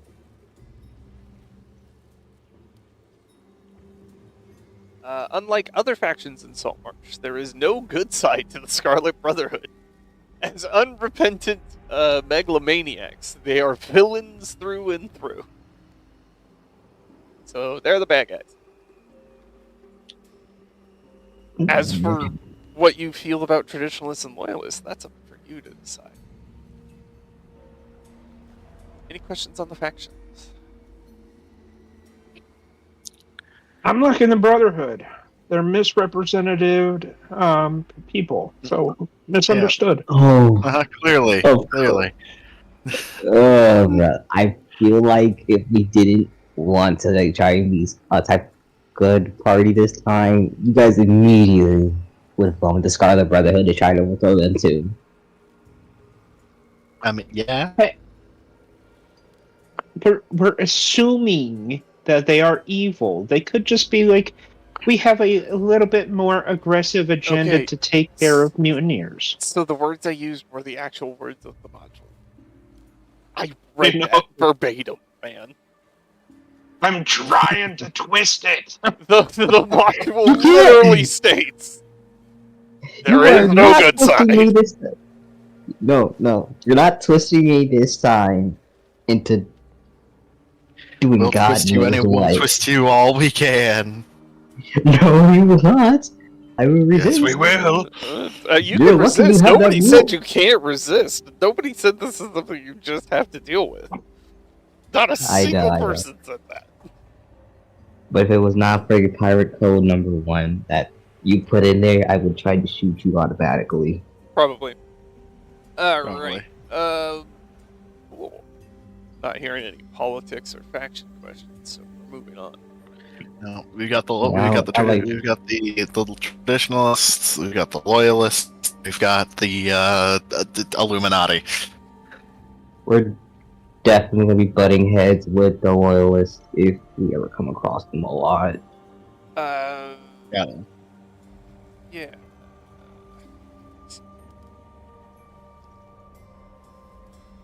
Unless we have a sleeper agent amongst So- us. Oh, here we go. I finally found what Saltmarsh is. Saltmarsh, the town, right? Home port, as we'll be calling it, is a nondescript fishing village tucked away on the southern coast of the Kingdom of Keeland. For several generations, Keeland was a formidable military power. Its superior cavalry and bold knights pushed the kingdom's borders outward to the northwest and east. Each successful campaign increased both the crown's wealth and power. Each one in turn drew the kingdom's attention even farther north. The southern coastal regions of Keeland remained a backwater. The crowd's benign neglect allowed piracy and banditry to flourish. Saltmarsh and similar towns kept to fishing, content to maintain a low profile and avoid governmental entanglements. Decades ago, the pirates who prowled the waters off Saltmarsh grew strong enough to create their own realm, a loose confederacy known as the Hold of the Sea Princes. With the rise of that nation came increased raids on Saltmarsh and its neighbors. The Sea Princes raiding ships pillaged the coast for more slaves to support their growing realm, and Saltmarsh suffered heavily. The memories of those times loomed over the area, and the locals' hatred of the Sea Princes runs deep. In time, Keeland's victories in the north gave way to a string of defeats in which its neighbors pushed the kingdom back to its original boundaries. With the world closing in, King Kimbertos Scati looked to the south and saw unchecked banditry and rising pirate nation. The crown struck peace treaties with its former foes to the north, raised a navy, and dealt a sharp check to the ambition of the Sea Princes. But the conflict by no means is over. King Scotty has decreed that pirates must be put down, the sea lanes secured, and trade cultivated. If Keeland cannot prosper as a military force, it must grow mightier as a center of trade. Saltmarsh, remote though it is, might be the center of power in Keeland if trade is to be established. It gives great access to the Azure Sea, and is entering a new phase of its life as it reacts to the king's plans for it. The crown's agents want to expand the village's ports and make it a prime location for trade with the world beyond. In another development, a band of dwarves bearing a decree from the king himself have arrived and begun to excavate the hills and seaside cliffs near the town, looking for precious metals. If their work bears fruit, as expected, the mine stands to become a major factor in the villages, and indeed the entire region's prosperity. Naturally, not all of Saltmarsh's residents feel the same way about the recent developments in and around their community, which is the key issue that affects their lives and livelihood.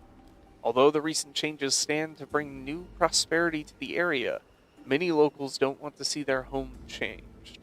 At the same time, as an undercurrent through all the goings-ons, agents of the secretive and mysterious Scarlet Brotherhood work to thwart Keeland's ambitions while advancing their own. Once again, trying to create a Confederate state. Lore drop! Sorry. That is a lot. One thing that's always going to be in my mind for a lot throughout this whole campaign is, are we going to encounter the Sea Princes at all? Possibly. Right. So, you guys are on essentially a rogue pirate ship. Formerly a naval vessel that was been taken over by somebody who's loyal to the Saltmarsh area. So you guys are the rogue pirates. You're not authorized by the crown, and you're not under the authority of the Sea Princes. But you can encounter both naval forces and Sea Prince forces. Well, the Scarlet Brotherhood and others, right? Lots of moving parts. Yeah. It's a fascinating world. Yeah, no wonder the Brotherhood kind of established itself in the background. It could do some stuff that, yeah, it could get away with a lot of hanky stuff and blame the other fractions. Yeah. They're basically just sitting down, eating popcorn, and watching two guys go at it. Mm-hmm. And you're I'm gonna smack dab you right in the middle. Your captain is a traditionalist, just FYI. No Does problem with not that want for to me. see be his honest. home changed. Mm-hmm. So I'm makes kind sense. of okay. I'm kind of setting up your crew to be not wholly disliked in the home port, but not wholly liked as well. We're that shit. I'm giving you the opportunity to do a Robin Hood situation. We love robbing people. I mean, being Robin Hood. I mean, hey, we already talked about this. If the rich king had like 1,000,000 gold and 100 goes missing, is it really gonna be a problem?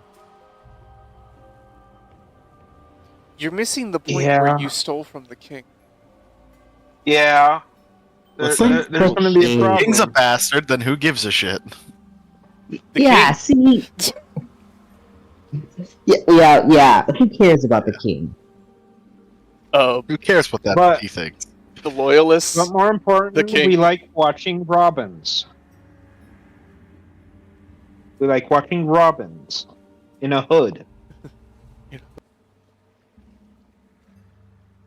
All right. So, any questions on Saltmarsh or any of that I just kind of dumped out? Traditionists don't like the king. Loyalists love the king. Scarlet Brotherhood just wants to make See money. the world burn. Yeah, just wants to see the world Yeah. burn. And then the sea princes are, I don't know what they do, but they're causing trouble. And we're just in the middle of it, doing what we gotta do. You guys can choose if you want to be traditionalist loyalists. Honestly,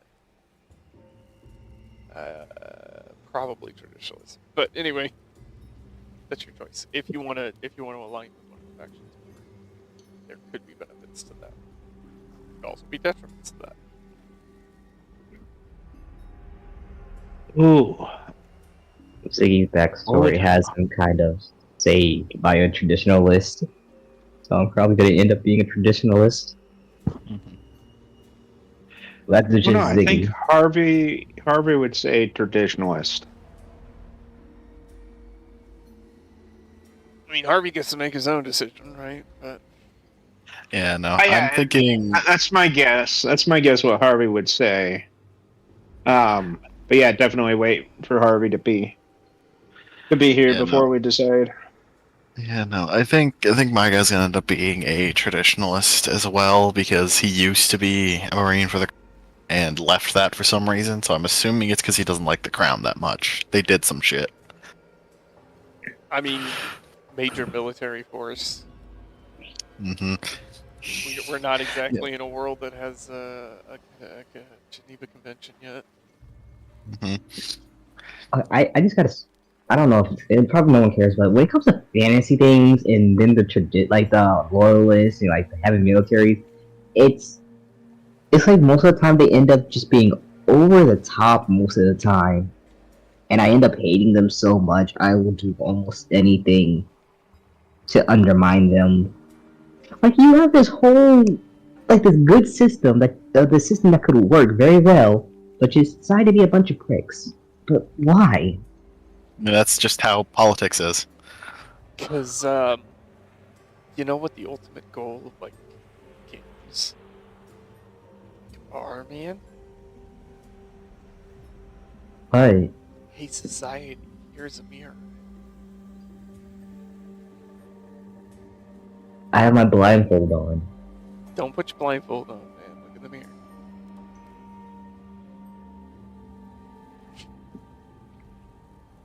Look in the mirror. Alright. That'll be my little tangent for now. Yeah.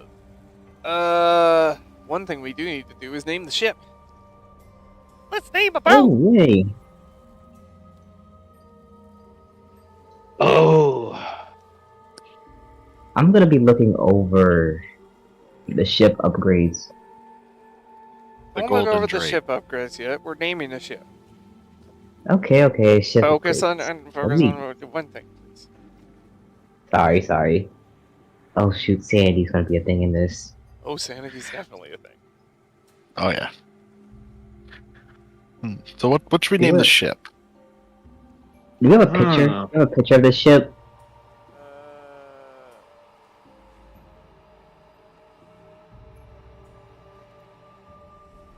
Give me a second. Hey, what about Ariel? I was about to ask boy or girl ship. Ships tend to often have feminine names. Yeah, Yeah. I thought Ships are Ariel, but usually a then she. again, A Little she. Mermaid thought and popped in my head. Let's see. Yeah, I was gonna be thinking about. Oh, there it is. Oh, Yoink. looks beautiful. Mm. Lovely little boat.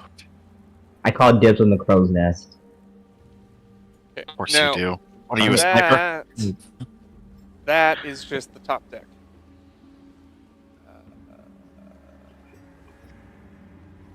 There's more top deck with access to like bunks and captain quarters.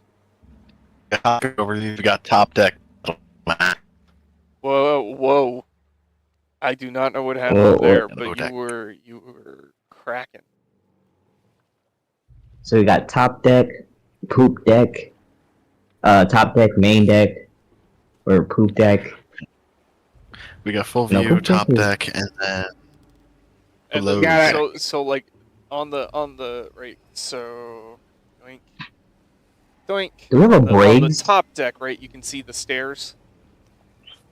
Yeah. Ah, okay. It's basic. Yeah, that's basically like if we were up on, So if the we were doors, up on the sides. right? The doors there, right? Because those are raised platforms.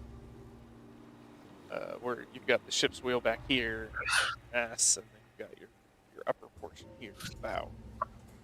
Right. Okay, So then start this is trying- still the top deck, but this is the top deck with access to the doors that go underneath those two areas. Okay. So this is the door over here is the captain's quarters. The first mate also sleeps over there, and then the crew sleeping quarters, which you guys are free to open the doors and explore if you want to. It would be a pain to jump back and forth if we were ever in a fight on ship. Well, essentially, if we're doing battle, I'm just going to put you on the top deck, which has the crew, and I'll drag necessary NPCs up as if needed to defend. But we'll be there, right? Unless somebody gets into the captain's quarters, but the captain will be on top deck, right? I've been stuck in the door. Well, you gotta open the door. I literally can't. Okay, now there you go. Now go through the door. There. Okay, how about brainstorming the names? We start off with the poop deck. Oh, we're gonna name each part of the ship. No, the whole ship's name is the poop deck. Yeah. Oh. Okay, how about something sensible? How Shader? about the Golden Drake? The Golden Drake. Okay, well, that's a good one. The Enchanting Siren? No, well, The Wailing Banshee?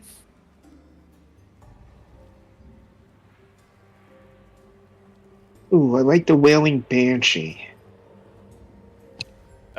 Anyway, well, you guys are still brainstorming shit. Do me a favor, go in the cabin corners. We'll do meet the crew while we're. We could call it Jin has no gag reflex. No, we're not going with that again. I'm good with that name. I'm good with it. No. Yeah. No. We got 2 votes for Jin has no gag reflex. No. Okay. Please, no, I beg. I'll give you $20.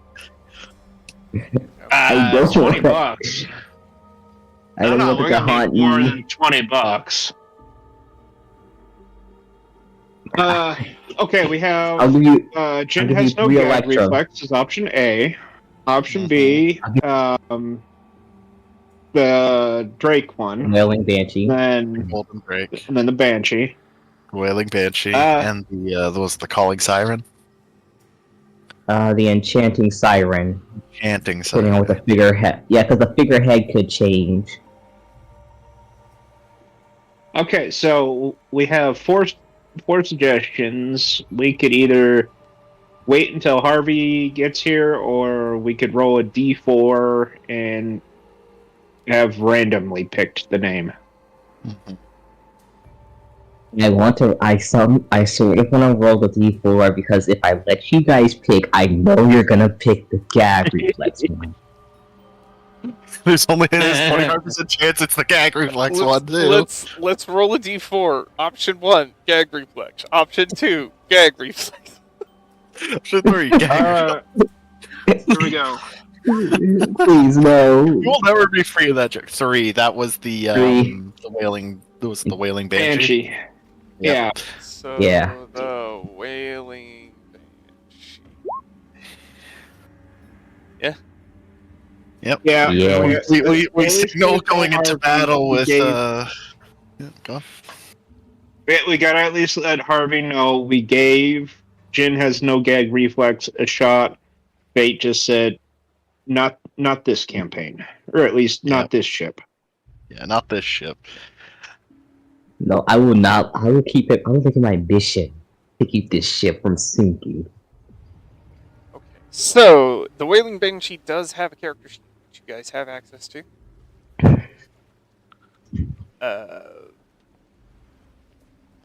It has fire ballistas, Mangalel Ooh. or Manganel, Manganel. with attack bonuses and whatnot, and damage outputs and everything like that.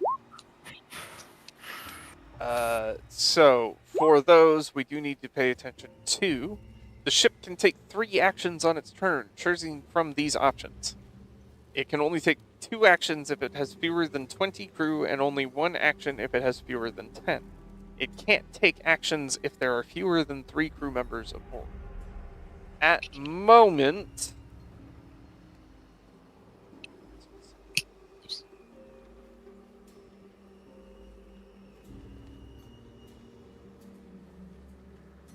We have capacity for 30 crew and 20 passengers. AC of okay, so with you guys, 15. the crew is at 35. Okay, so 35 crew. But, okay, too. so we're kind of doing the meet the crew section, and we're going to role play a little bit. That'll be fun. If everybody's cool with that, are we all ready for that? Oh yeah. I'm fine with doing it now. Okay, so your average crew member is essentially a commoner that just kind of knows what to do on a ship. I think I might have given you guys access to their sheet. I did not. Be careful. They only have 7 hit points. They have 4. Oh god, it's even worse. So They're literally commoners aboard the boat. crew members are going to be something that you're going to need to set into port and replenish, right? They will die. They will die. Why Why can't you? Why can't you guys just They have an AC of 10 and 4 hit points, and I believe the best attack on their sheet is a club. So They are in fact commoners who, so they suck ass. yes. Now I have gone ahead and made a captain, first mate, bosun, cook, medic, or surgeon, and I keep wanting to call it shipwright quartermaster. That's the term they use in the modules. We've got a So quartermaster. We have there a one are half master. other people who are better at defending than the average crew, but the average crew is people you pick up off the fucking street. Okay. Yeah. I thought Hey, about we're in giving the you back guys of a the front. swashbuckler crew, Parker. but that's something that we might get to later. As we gain experience on the high seas, our crew themselves might become better Right, for that's something it. we can look at down the road. It is updating like access to better crewmates. But for now, your crew's good. So you guys you've each made it to the town of Saltmarsh for your own reasons. Whatever those might be, perhaps you're trying to get farther away from more heavily patrolled areas, or maybe you're just looking for a bit of adventure on the high seas. Whatever your reason may be, you've found yourself invited aboard the Whaling Banshee, captained by a man known as Mad-Eye Gloom. Aboard the vessel, you find yourself exploring and... Well, do you knock before you enter the captain's room? Yes. Yeah, At we're least- good. We're good I'm aligned gonna at least creatures. start off We're good with- aligned characters. Of course, we're gonna knock. I'm just Well, at least want to double-checking. have it. I at least want to start off with having some respect for my captain. Oh, Captain, my Captain. Enter.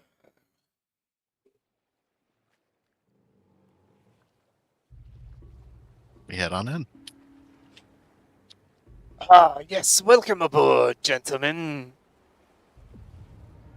The name's Winston Gloom, but most folks call me Mad-Eye Gloom.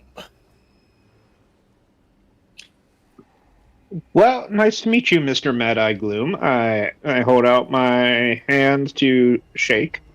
I am Sherlock Gnomes. Ah, yes, a pleasure, a pleasure. He'll shake your hand. Pleasure to make your acquaintance, Captain. I'm Valen Varus. Yes, well met, well met. Ziggy's gonna have to stand on his tippy toes to at least get over the desk and hold out his hands. Ziggy Zilfried, sir. I mean, Captain. Sir, Captain. Oh, no need to stand on ceremony here, son. On this ship, everyone gets a vote. Everyone has a say, and we go with the majority rule. I'm just simply the one the men have chosen to represent us in matters that require a cap. Such as steering and guiding us.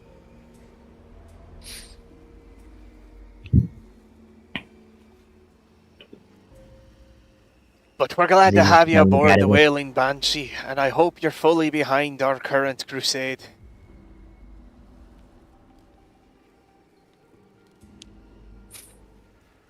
I am all for the Crewing Crusade. Hey, we're here Which to prove is- that the Crown doesn't need to change things. Saltmarsh is fine on its own. It's been that way forever. Why change it if it ain't broke? Crown never gave a shit before.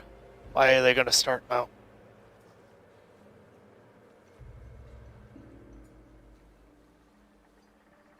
Well, I completely agree with you, and, well, we do want people to give a shit, because that's part of being healthy, so we do want that.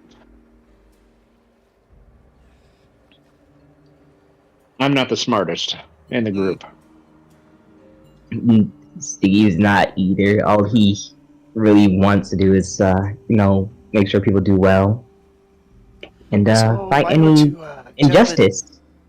tell me a little bit about yourself. What sort of things are you bringing to the table? So that I might be able to help you find your place among the crew. Also, have you met any more of your... Getting too weird with it. Have you met any more of your fellow crew members?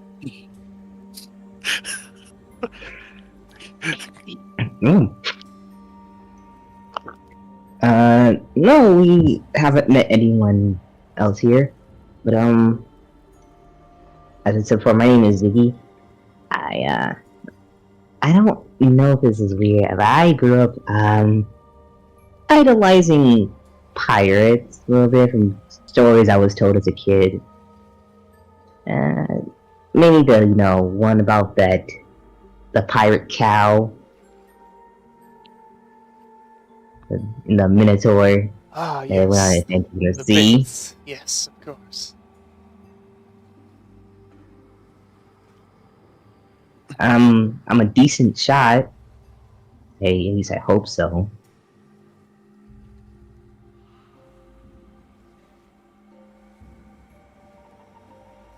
Well, welcome aboard, Ziggy. Decent shot. Seems like maybe we'll put you in high places, yeah? I'm not really good in close quarters combat. Well, you're certainly welcome.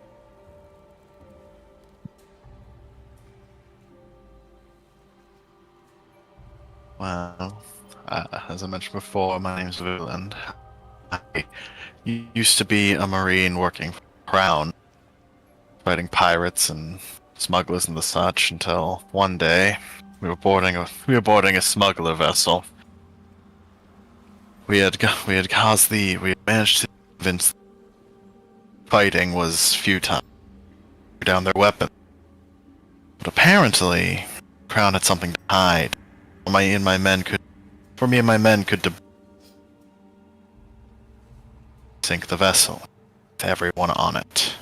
Fired a broadside and Hey, Ryan. yes. We're not catching a lot of this. Ah, fuck off! I hate know. this Wi-Fi. I'm so sorry. God damn it. I just thought I'd What? make you aware. Like, we're catching Thank some you. of it. We were got catching it. enough to connect the dots, Let then me it started just- getting bigger. Yeah. I want to hear That's the what she whole. I said. want to hear the whole. I want to hear the whole story. I'm gonna. Hang on a minute. Maybe it's my connection. Give me one second. No, It's it's mine. not. No, And he's already gone. Let me just. it wasn't your connection. It was What's three coming next? people. It's not you. I'm switching my phone on data for this bit, but well, yes, I used to be a Marine for the Crown, fighting pirates and smugglers and the such. Until one fateful day, we had boarded a smuggler's vessel. Me and the rest of the men had managed to convince the smugglers to lay down their arms, and as we were preparing to seize their cargo, and as such, I guess the Crown had something they didn't want to be found. The Crown ships fired a broadside and sunk the boat. I don't know how many of my men survived, or how many of the smugglers, but I know for a fact I survived. Apparently the Crown had something they wanted to hide that was aboard that smuggling vessel. And I suppose they The crowd has many things it wants to hide. But from that day forward, I decided that if they're willing to sacrifice me and my friends, then I doubt they're worth my blade. I'm a man skilled in one-on-one combat, and I'm also skilled at clearing a deck. I hope that could be of use. Oh, it certainly will be. Just so you know, you're among friends. I was once a crown officer myself.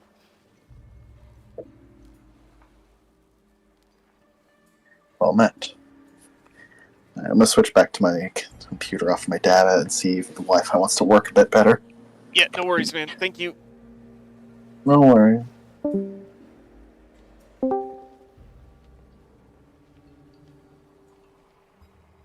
Then myself, I grew up on my parents' ship. We were not as big as this ship, but it was full of goblins, and my goblin family and we just kind of made do, smuggling, doing cargo work, and I just finally decided to go out and adventure on my own and see where I can go and not follow what exactly my parents have always said. I am very effective at clearing the deck, and I made sure to bring my favorite favorite handgun. It shows the thingamabobber. B word. Blunderbuss? Thank you. You're welcome. Underbus. It was like, yep, haven't used that word in a long time. So I am happy to join a new crew and see where the adventures take us. Ah, yes, very well. Well, gentlemen, please find yourself a bunk, make yourself at home, and I'll let you know when I can make use of it. Oh, that reminds me, I almost forgot somebody. Lee's gonna lift up his head, lift up his hat, and under it you'll see a little pixie. This is Tink. No, it's fucking I put my not. hat back on my head. It's Tink, not Tink. I Herbal. can't. I'll figure. No, it's fucking I'll figure not. out a different name. I'll figure out a different name later. Okay. It's the Dude, first thing you that pops in my cannot head. do this to me. I'm First sorry. name I'm Tank, last sorry. name Herbal. I'll figure out a different name. I'm sorry, Riley. You cannot do this First to with me. Butters. Disney, a certain company is not lovingly. Should They will probably lost avoid Butters. Butters too. It's the pixie's name is Tinkerbell's a fairy. First off, this is a pixie whose name is Butters. Hey, I see Freddy and Chloe and Bruce. I'm just now catching up on chat. Sorry, what's up, y'all? Hi, Yes, it is a people. big ship. Hello. She wandered from both us until a musket. Freddy! One Freddy! thing that needs to Thank be you. one thing that needs to be said is I'm not very good at coming up with names. I've used the same name for one character 3 different times. Well, Google something, okay? Just do me a favor. Yeah, I'm gonna do that right now. Google it and just think which name will annoy Riley and not pick that name. Yeah, I'm not doing that. Yeah, Let's go with see. Tinkerbell. No. No. Do me a favor. Don't do that one. I'm really gonna have to go check later. I'm gonna have to cross-reference the names of all specific fairy characters in media and cross them off a list. Just, dear God. or Google what is a good fairy name I can't get sued for. Or maybe just Google pixie names. Anyway. I don't know why I'm thinking of Willow randomly. Willow would work. Yeah, Willow. Alright. Sorry, Ariel. I can't. No. No. Yes, I hate that. Listen, yeah, it sucks. I hate you. I mean, I love you. Oh, you hate us. I love you all. Well, you've met Captain Mad Eye.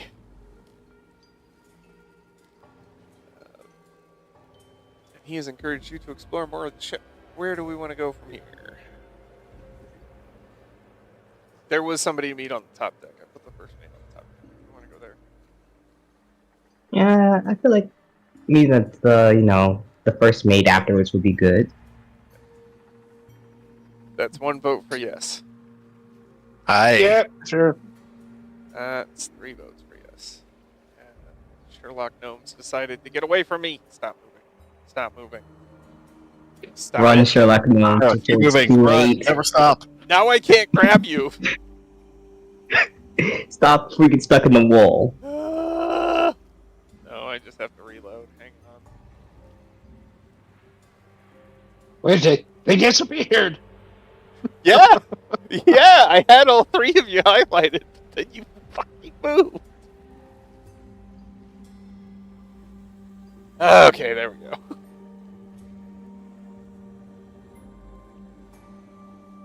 So obviously the first mate is probably the person that doesn't look like everyone else, right? Can't see him. No. Can't make him out. Don't know what you're talking about. Wait. Oh, I Is see it him. this one? I see some. No, I no, see no. a. It's this I one, see right? somebody. Yeah, it's this guy over here, clearly. No, over here. Totally him. Okay. What's your intelligence score again? enough to know that that's not it. Come on, Sherlock Gnomes. Come on, come on, 8. 8. come on. I truly believe it is. No, no, no. Over here. Come on, big guy. Goodness. Yeah, Someone get a piece of bacon. Dangle a piece of bacon in front of him. So, walking the Damn it. deck, keeping an eye on everyone with not an unfriendly expression, but not necessarily a friendly expression, is a barely armored dwarf woman who stands like 4'2", but does not look like someone you want to fuck with.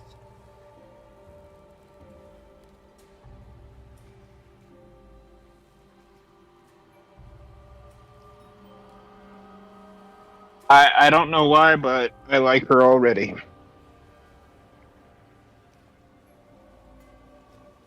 Can you feel the love tonight? Sensible as always, I say. As you approach, the dwarf just kind of eyes each of you individually and goes,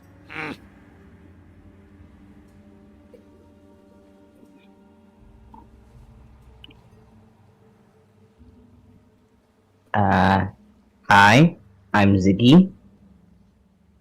I looked at my hat. This is Pip.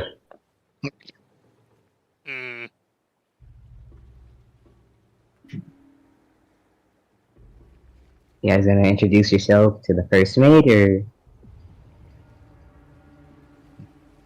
I'm Valen Varus. Pleasure to make your acquaintance. do you extend a hand? And I am Sherlock.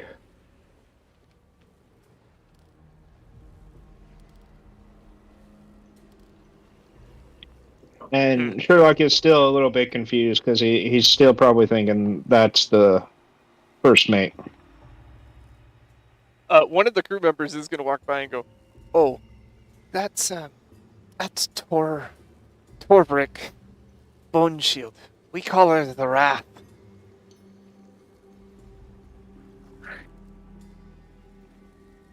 She doesn't say much. Does she seem to be in a good mood today, or?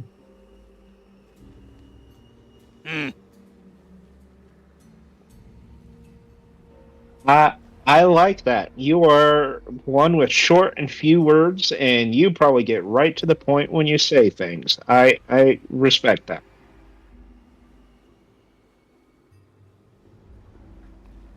Well, this has been a wonderful conversation. Very engaging. Oh, don't worry. When it's time to get orders out, you can't shut her up. I'm gonna start walking away. While I'm not easily intimidated, I am intimidated.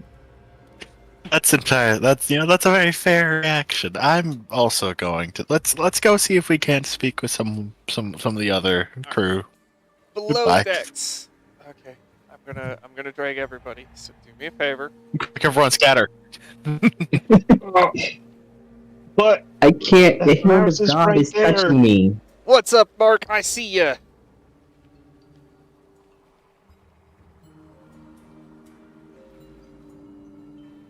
Okay, okay? Thank you. Staying put. I was giving you a chance to be obstinate children if you wanted to be. Oh, we can be disobedient? Oh, shoot. Too late. Okay, we'll remember that for next time. Oh, Oh. there's big guy. All right. So below decks are the quarters of the quartermaster, the medical wing. So quartermaster stays there. Quartermaster's area, or no, cook kitchen is over here. Right. Okay. Quartermaster's space is over here. That's where you can get supplies that you may need for missions. Quartermaster's quarters probably shouldn't go in there. Bosun's quarters wouldn't recommend going in there.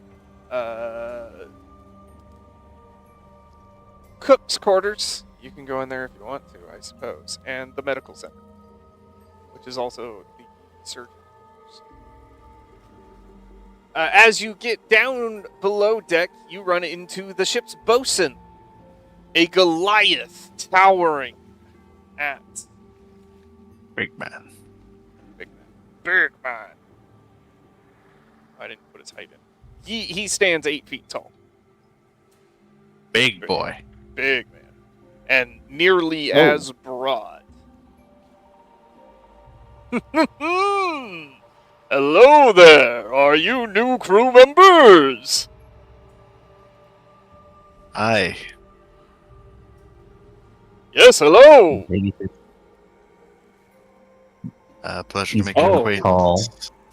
I'm Illigan Riverfriend Atuthanthi, but most people aboard the ship call me Iron Fist. Are your Do you want to know why they call me Iron Fist? Sure. He makes a fist and, like, gently punches you in the shoulder, but you can feel his fist feel like bricks. Ah, I'm a boxing champion, above other things. I can see. What do you I say can we go a certainly- few rounds, huh? I choose to live. Thank you very much. Smart man! Smart man! Well, I'm sure you've met the captain by now. What do you think of him?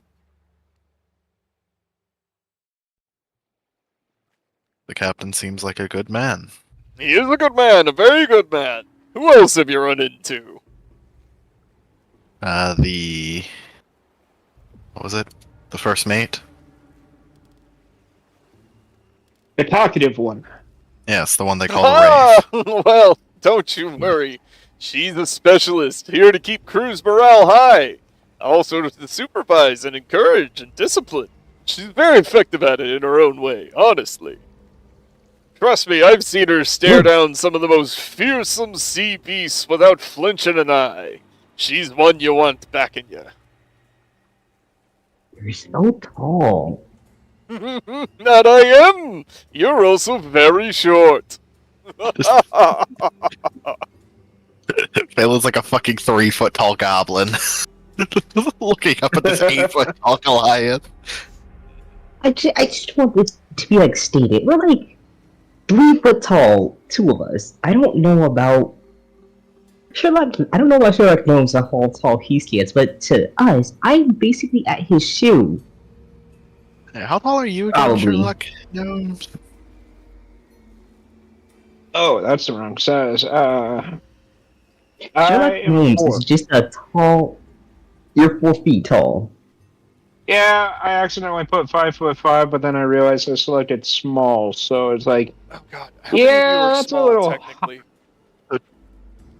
Okay, We've got 3 I'm foot, up three for and a that. half, 4. What's next? Is the fucking orc gonna be 5 foot? Hey, we said we were gonna go all goblins, so I chose small instead of the usual height default that I go with. It's a good thing We're we're getting all into small that in, creatures. session I 2. thought we were gonna go with. I thought you were gonna go with like the work that is just a tall goblin. Yeah, the orc's 4 tall feet goblin. He's gonna be the orc's 4 feet. That's tall for a goblin. Not an orc. I can't. I know. Yeah. Hey, he is a goblin. He's a goblin at heart. That's all that matters. Alright, there we go. I've adjusted all your token sizes. Oh god, we are. We You are know what, all so I feel- small. You know what? I'm gonna find us or find a way to create some kind of contraption that can actually. Maybe we will find a party member that will just throw us.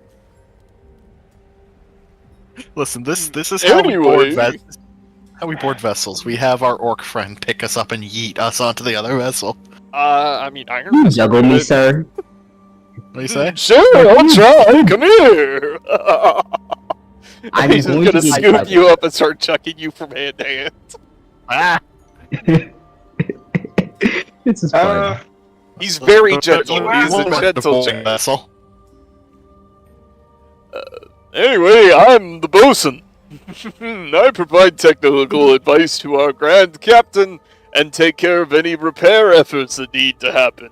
If you notice something wrong with the boat, you come see me, okay?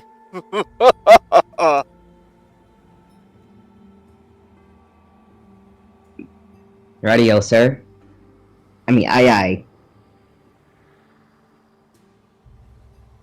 Look at you, you little rascal, already trying to get the verbiage down. He's gonna, like, ruffle your hat. Oh, go on! There's plenty more to meet down here! This is Ziggy's dream come true right now. Alright, Ziggy's opened the door wait, into the pirate life, kitchen. Ziggy. I'm How gonna does it knock feel? on the door. I will knock on the door. You knock on the door and you hear just a line of obscenities. Fucking get the fuck out of here, you bastards! I don't have fucking time. You're fucking damn shit. And you hear a pan hurled across the room that nails the backside of the door. I'm gonna look back to Iron Fist. Is it safe to go in there? Enter at your own risk, little man! Steer's not really a fan of visitors, but you can try! I'm prepared to dodge if I have to. I'm going in. Alright, you open up the door to the kitchen. The kitchen is organized chaos, would be the best way to describe it.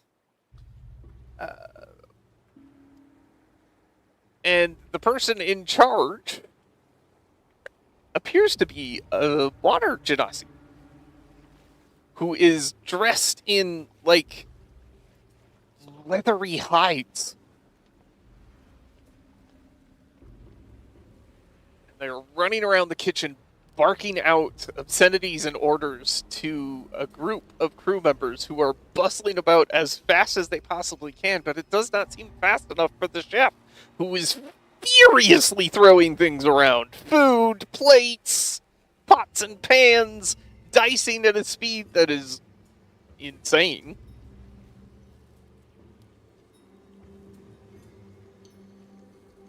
Oh, this is quite the sight. As you walk in the door, the chef's eyes fall immediately to you and go, What the fuck do you want? the face is like contorting and twitching. Hi, I'm Ziggy. I'm new. Just going around saying hi. Are you my new wash point? You get in here, you wash. You wash now. You wash everything. You wash.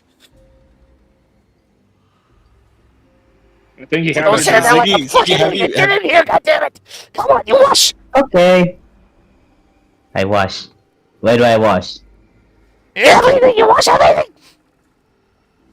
Ziggy will begin to wash. You want something to wash here, you wash it. And he picks up a pan and he goes, How do you fucking like this? and he just starts licking it. And then throws it at you. Do I have to try and catch Seamus it? Phelan's gonna. You can either catch it or Alright, dodge alright. it. What do you want to do? Get your I will dodge. try to catch it. Strength save. Drink? Strength save. Okay. You Oh, do not no. catch the pan. You're going to take 1 point of damage as it busts your nose a little bit. Ow. Face.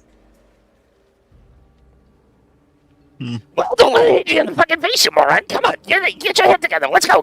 You wash good. You wash everything. You scrub good. You make clean, not clean. I beat you. Oh, I beat you so bad. I throw all the things. Ziggy's gonna shake his head to get himself together and then quickly try to wash. I do not want to get hit by a pan again. No, you do not. No. Phelan's gonna step forward and close the door. Well, Yeah. Oh, you I ass. like- dust his hands. Well, I guess he's working with. I guess he's working for the chef right now. And I like that chef. That chef has, yeah, mad respect right there. If you can throw a pan and still cut like that. I'm frankly terrified. The kitchen is Sears' domain. And that's sear as in seared meat. S-E-A-R. Sear. I'm hungry now. I like it. And seared is cuckoo. Sear is nuts. I am No finding shit, that out Sears firsthand. fucking insane. But Well, hot if diggity you're gonna damn, be, can he cook? yeah, I was gonna say, Your diet will mostly consist of fish, just FYI. And probably other things that'll keep a while, such as like potatoes. Every time you stop at port, maybe fruit, if fruit is fresh, but maybe not. Oh yeah, scurvy exists.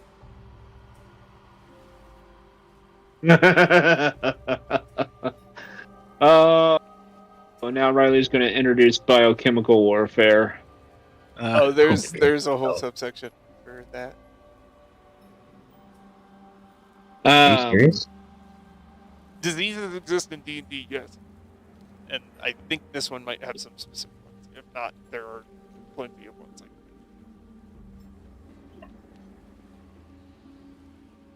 that. Alright, well, we'll just come down the ship here. So that door to your left is the medical center. And the surgery quarters. Okay, the medical, then the surgeon. No, same. Medical and surgeon's quarters are the same thing. He sleeps in his Okay, gotcha. surgical suite, essentially. Mhm. Yeah, as long as there's not a body in there, I mean, that's fair game. Oh, hey, it's Hobbones. Okay. Is what? Do you want to go? Do you want to meet the surgeon? Oh. Nope. You don't want Nope. to meet the surgeon? I'm gonna keep walking. Nope, I'm gonna keep walking. But I'm all set up for the surgeon. Well, you can continue to be set up for the surgeon. Okay, I'll meet the surgeon You after. don't have to. We can come back to the surgeon. No, fine. We're going It's to a the surgeon sandbox. since Go you where you want want to go. We tried, and then you No. whined, so now we're going back. It's a sandbox. One What more you want? thing. We fucking did. Then you bitched, so we're going back.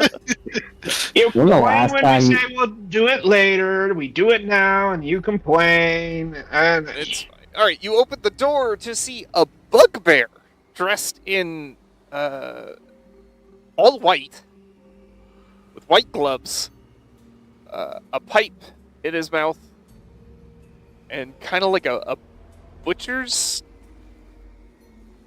apron. It's all very clean. uh, Oh, hello. My name is Crook. But you may call me Sawbones. Hmm? I am chief doctor or surgeon. I will tend to injuries and attempt my best to keep illness to a minimum aboard ship. I am in charge of making sure everything is cleaned, and I will stitch you back together if you need. That is why they call me Sawbones.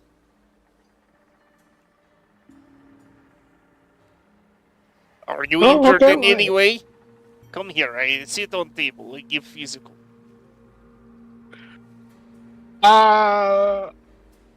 I'm feeling fine right now. No, I just got come here, here. and he reaches out. He has incredibly long arms because he is a bugbear, and just grabs you by the shoulders and puts you on the No, table. no, I'm okay. Ah, shit. Okay.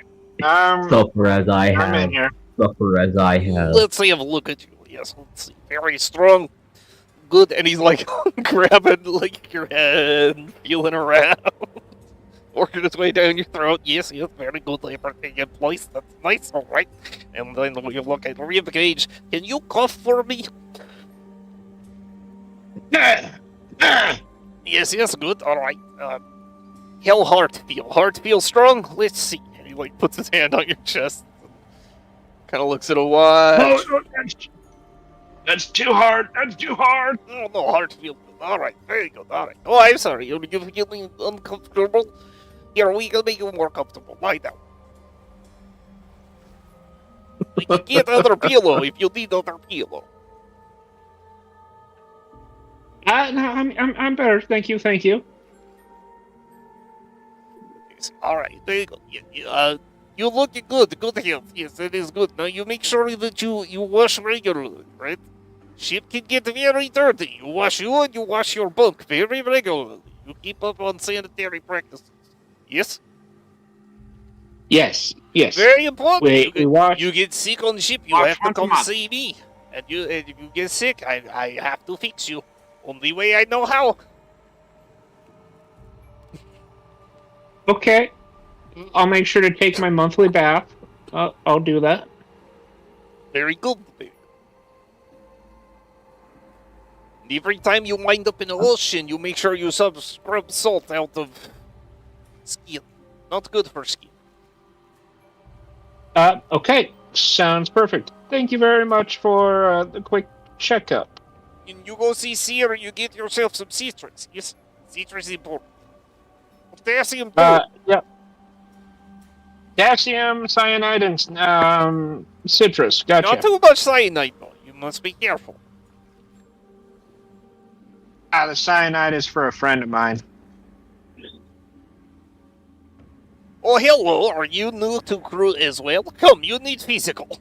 He catches sight of Phelan just outside the door. Can I roll stealth check to remain unseen? Sure. You can roll it as you hear him kind of talking his way through. 25. Yeah, right. He doesn't see you. You like tuck it into the wall. Right, you tell all other new crew members they must come see Sawbolt. Yes, get physical. Very important, I know, physical shape of everyone. I'm glad I got okay. trapped in the kitchen. One of the new ones got volunteered to do the dishes, so I think that's now going to be a long-term job. But we'll make sure to send them in here.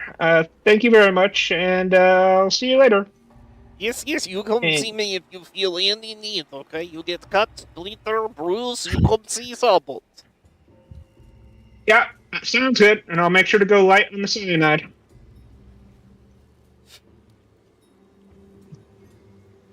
Well, that was certainly something.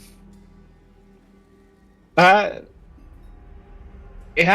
I never been that touched without permission for quite some time, so that was a new one. I am not getting that physical. As Phelan turns and walks away. Don't want to get a physical. No, I don't want a doctor who's that physical either. I don't want a physical. I'll just die. It's fine. All right, you've made it into what serves as both the quartermaster's space for supplies and gear and stuff, and like the crew dining space, communal dining space. So there's like big tables and things all set up. The quartermaster is a warforged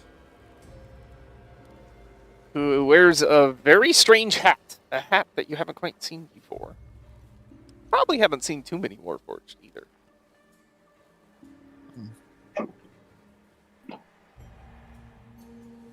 And it seems to patiently wait until you're ready to introduce yourselves to them.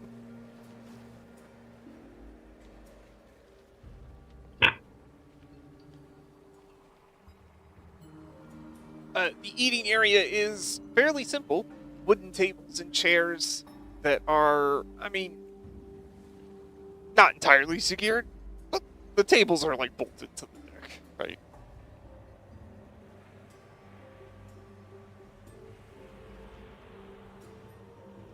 I'm just gonna say I'm gonna stand here just awkwardly, kind of just that. Yeah, we're here, but see how long we can remain quiet before Riley just runs out of things to say. Yep. The chairs are made of a nice, solid oak, really sturdy. Probably hold up quite a bit. Could definitely support iron fists. Good, solid chair work. Tables are similar oak, sanded down by time and use. You can see that the walls and deck of the ship, although lovingly careful, are starting to show some signs of age. The Wailing Banshee has probably been in service for quite some time. Everything's fairly clean. It seems that the ship is well kept. Can I escape the kitchen, or am I stuck here? Give me a stealth check. Okay. Let's see. Stealth. Oh, here you are. Please let me escape. Where you go? You're not fucking done. Get back over there, you moron. No, you scrub. Can I use You the hero scrub. You wash all that fucking shit up. You get all of it fucking up. Alright, come over there. Oh, I throw so many things. I throw all the fucking things. You won't even see most of the goddamn things coming. You get back over there, you scrub. Can I use a hero point? Yeah. Oh, poor fucker. Okay, you slip out.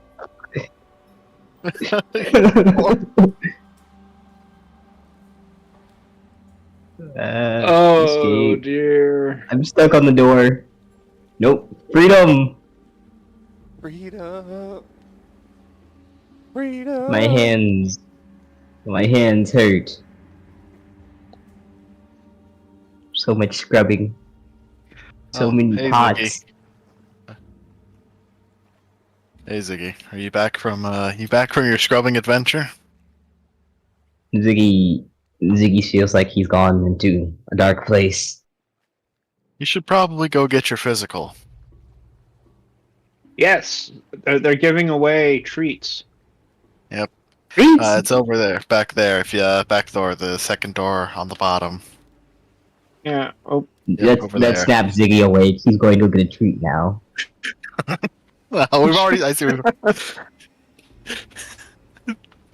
hey, Ziggy. Listen, so you should probably get your nose Ziggy, looked at while you're at it.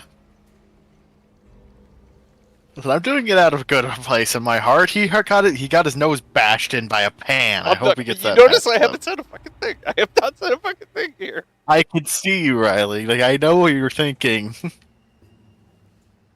Well, Don't hello. worry. Are you other Rose. crew member here for physical? I was told there were treats. Come in. My name is Cork, but you may call me Saltmarsh. Hello. Have seat on table. Oh, alright. Sit down on the table, and Cork will close the door.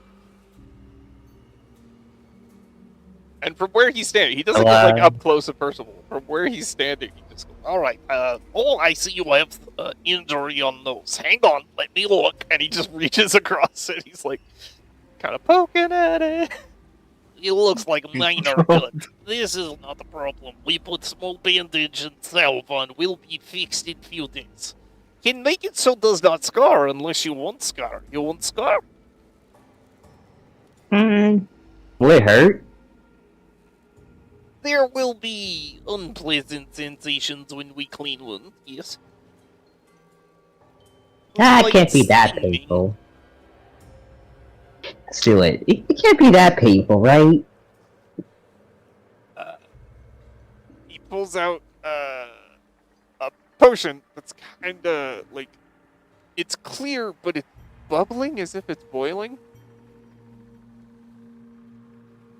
And he puts a little bit of it on a cloth and he dabs it onto your nose. So, can you give me a con save? Oh yeah, sure, why not?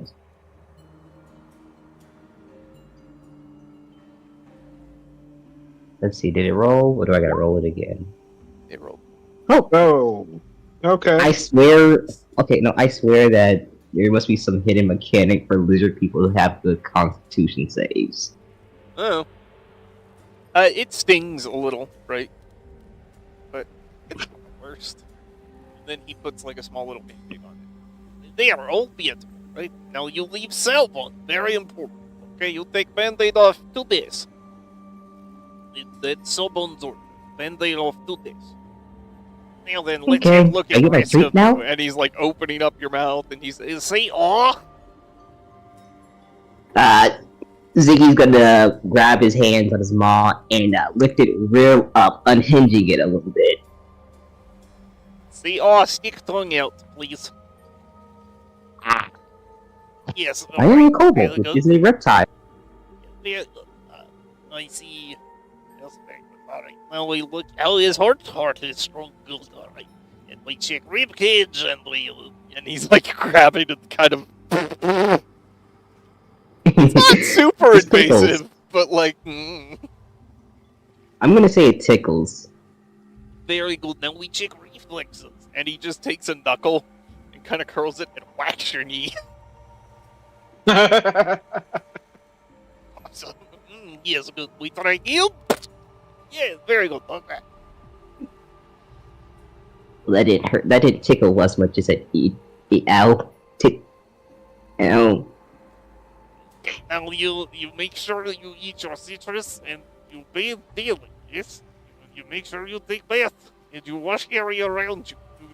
No sickness. Do not do with sickness. You get sick, I put you in quarantine. Yes, I do. Do I have to eat lemons? If that is what is available, you will eat the lemon. Aww. It's so sour though. The skin is always you so don't- rough. At least you don't have to eat cyanide unless you want to. Yeah, but come on, man. The lemon skins, they're not as good as, you know, the orange skins. If you have any other medical issues, you come see Sawbones. I have fix for almost any. He says and lights up his pipe.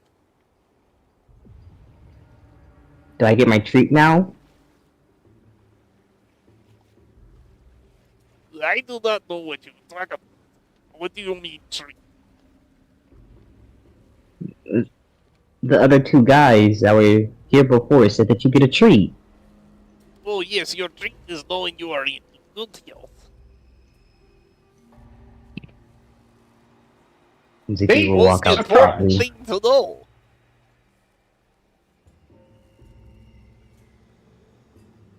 Okay, well you come back and see Sawbones. You get any more booze, okay?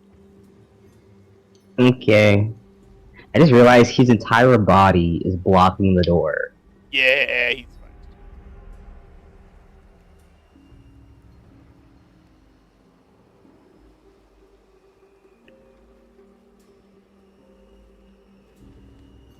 You are both liars. What did we lie You have about? lied to You have You have lied to Ziggy. Wait, lied about what? There was no treat. Hey, I didn't say anything about there being a treat. Are you dying? My rib kinda hurts, but no. There My you go. face still You have the hurts. treat of life. We gave you the treat of life. So By the way, who's that Welcome. guy, or... Who's that guy behind me, by the way?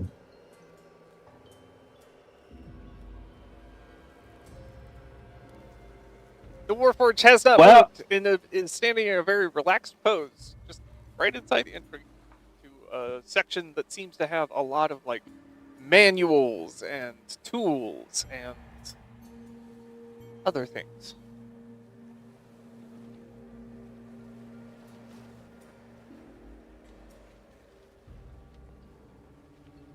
Have you two just been standing here staring at the guy over there this entire time?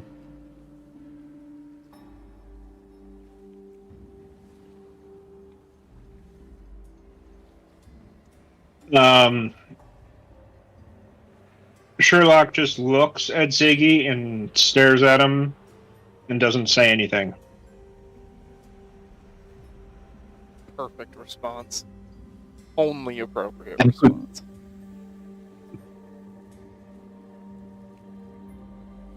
You guys are kind of weird.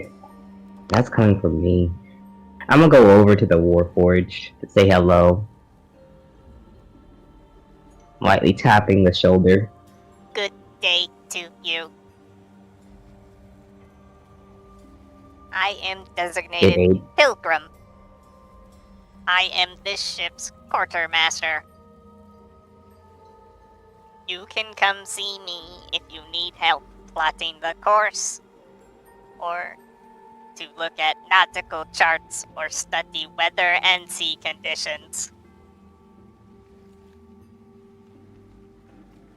I am responsible for making sure that the Wailing Banshee makes it to its appointed destination.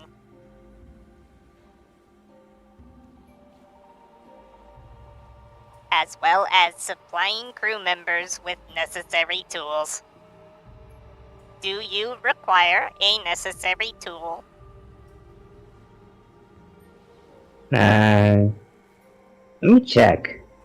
Ziggy will pet his body. He's got his dagger. He's got his pocket watch. His broken musket. His broken flintlock. Yeah. Can you get my musket to look over?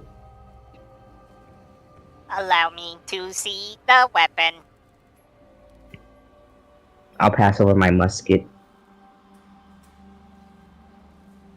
They'll reach up and they'll grab it and they'll kind of hold it in front of them and then look at it, and there will be like this scanning kind of like light out of their eyes, and it kind of goes over. And after a few moments of that, This weapon seems to be in fine operating condition. Okay. I'm gonna take my broken flintlock and I'll also pass it over. Is there a way you could fix this if I bring the right materials later? If you could acquire the proper materials, I will certainly try. Thank you. Oh, where are my manners? I'm Ziggy. I lift my hat up. This is Pip. And those two strangers that have been staring at you is Sherlock Gnomes and Valen Varys. I think they're kind of shy.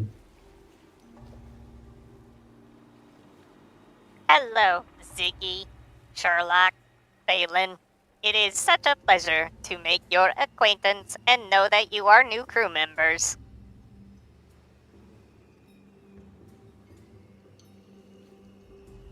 If you would allow, there is a custom in the area that I am from for new friends.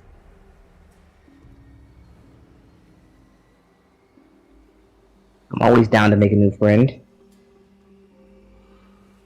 Very well. Pilgrim will extend a hand, their right hand, with the pointer finger extended.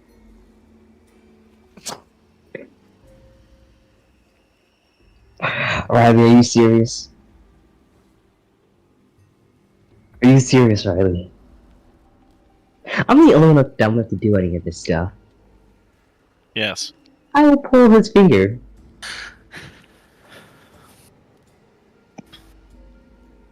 I really am just gonna be the yes Why man to a lot of did you stuff. do that? That was illogical. You must do the same motion and we touch our fingers. Oh. Okay, I shall repeat the motion that he did and stick out my finger.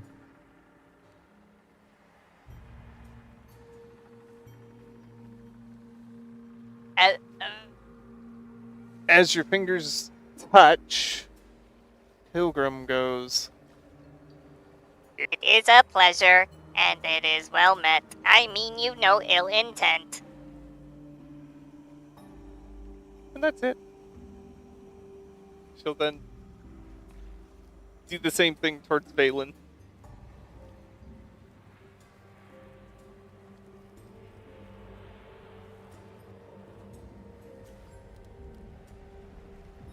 Valen, you're supposed to do the same thing.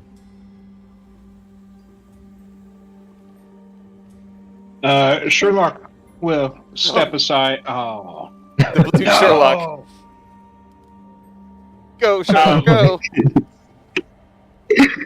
Okay, I'll step behind Sherlock and push him forward. Hello? No. Hey, Hello? we're doing Sherlock. Sorry. We'll get back to Sherlock would have immediately put his finger out there and then smiled then he would have grabbed Valen's hand and started to stick it up. Valen, are you going to allow this? Fine. You each repeat this process with Pilgrim, and the Warforged seems very satisfied.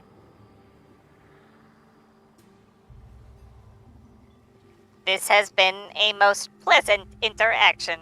I certainly hope that we may be able to enjoy several meals together, although I do not require such sustenance.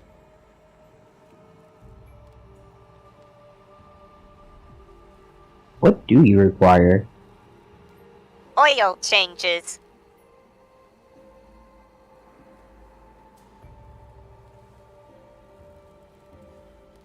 What is oil? It is a substance that runs through my body very much like your blood. Although I do not necessarily have a similar organ set up, I do have something that pumps it into all of my gears and keeps them operating fluidly.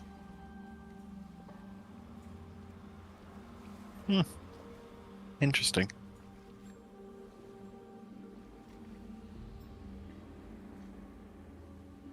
I'm just gonna be confused. I think you're confused often.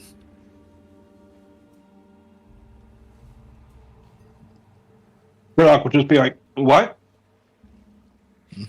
Oh, nothing. Is there anyone else we need to meet?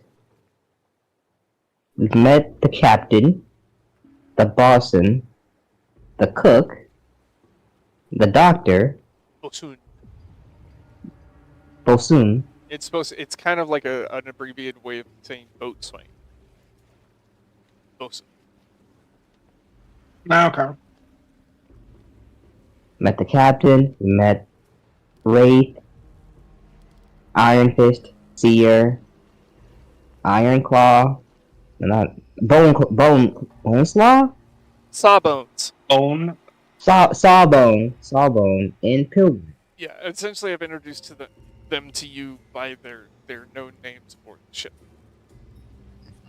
So you got Captain Mad Eye, you got Pilgrim, you got Iron Fist, you got Sawbones, you got Seer. And you have the Wrath. Oh, right.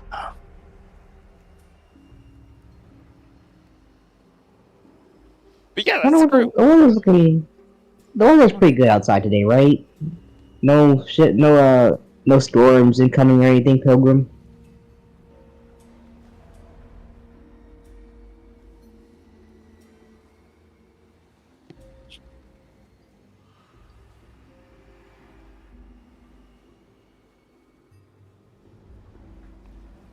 The weather appears to be prime for sailing conditions today.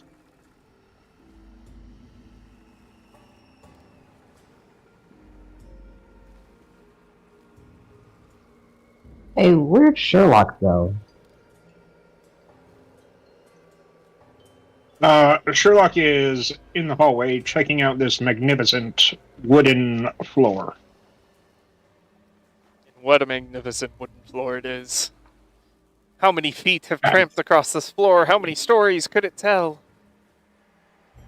How much blood has been on it, especially right outside the medics room. So it's nice. Looks like there's one more set of stairs. What does that lead to? That goes up.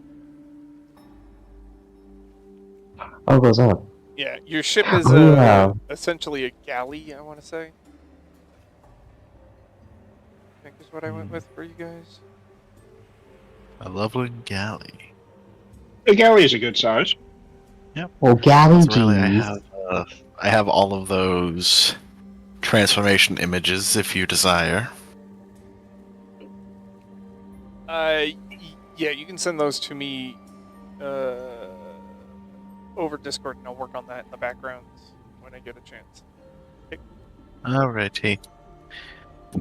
Yeah, it's galley. So there are several different types of ships, right? That will come into Mhm. play, which I've got represented by this handout that you have access to.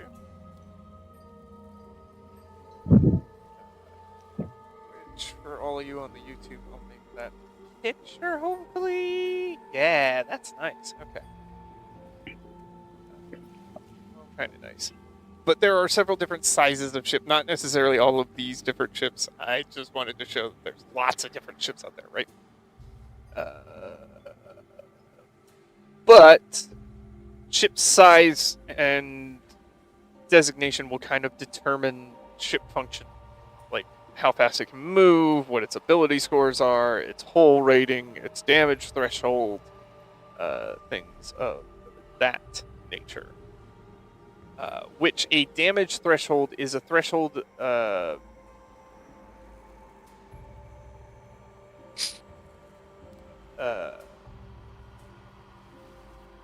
where the ship is technically immune up to all damage up to that point. So, for instance, the Wailing Banshee's threshold is 15. Okay, so its hull has an armor class of 15, and it has 300 hit points, but it has a damage threshold of 15. So, say you're in a ship-to-ship battle and the other ship launches a cannon attack that hits, right? I think cannons roughly do about 8d6 or 8d10 damage. If the overall get less than 15, the damage doesn't count, even if they hit. So in this case, like, the first 15 is the minimum points amount of damage. disappear, right? So then it takes the 22 past the threshold. Does that make sense? The ship kind of has a little bit of resistance advantage, but it's only up to this threshold point.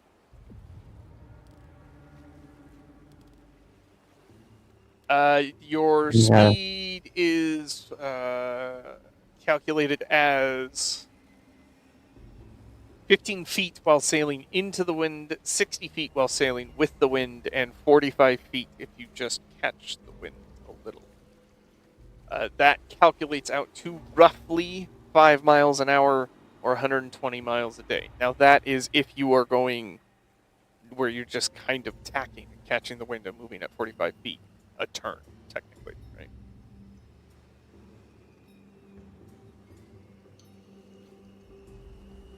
Questions on the ship?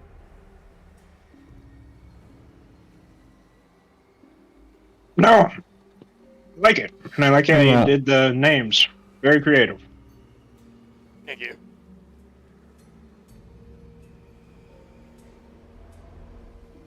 Ship upgrades. So, yeah, I suppose we can get to the ship upgrades now. Upgrades, people, upgrades.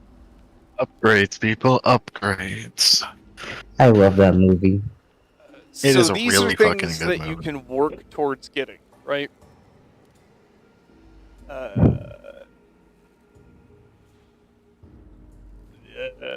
There's all sorts of different hull upgrades. I've given you guys the list of suggested ones. There's hull upgrades and movement upgrades. You can basically work towards upgrading the ship. These...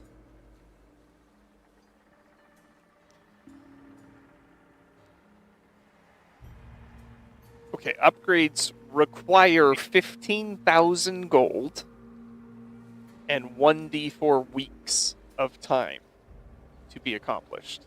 And that is time the ship needs to be in port, right? It has to go on dry dock to get upgraded.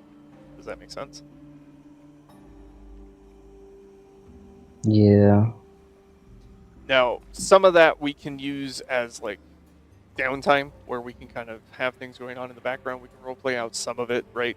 Saltmarsh will have things to do in town and things that don't require you to be on the ship.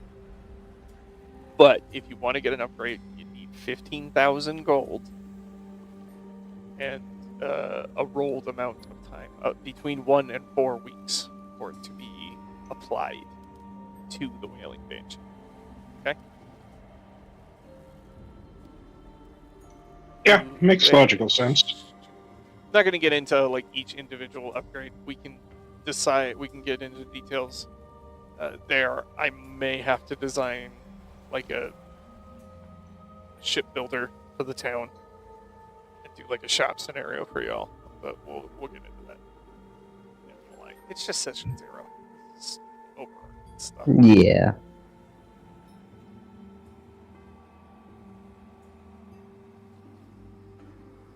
A living vessel.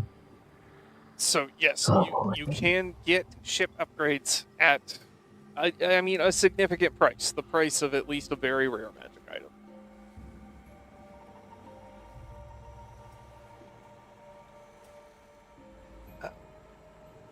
Other than that, we're going to be working on a lot of ocean environments, which includes some things that you guys would be aware of. Did I put this in the world section for y'all? What? Ocean environs. Has a The one with all the whirlpools, the storms that cause zombies or like something. Coral reefs, depths, eldritch mists, all sorts of different things that exist in the environment, right? Hazards. These are things that I can come to at any point to kind of create encounters for you all to have to deal with. But as good sailors, you would be aware of what these things can be. Right? So we've got something, like we have things called blue holes, which are circular sinkholes that form on the bed of the sea in shallow water. The deep blue water of the hole creates a stark contrast with the lighter color of the shallow water around it. They can range, they have a diameter of 1d10 times 100 feet, so anywhere from 100 to 1,000 feet, and can be just about as deep. They're full of secrets. Blue holes hide monsters or treasure, and it's a d10 roll to see what they hold. So blue holes could be useful, right? Could be good, could be bad. So roll of the dice to see what a blue hole is.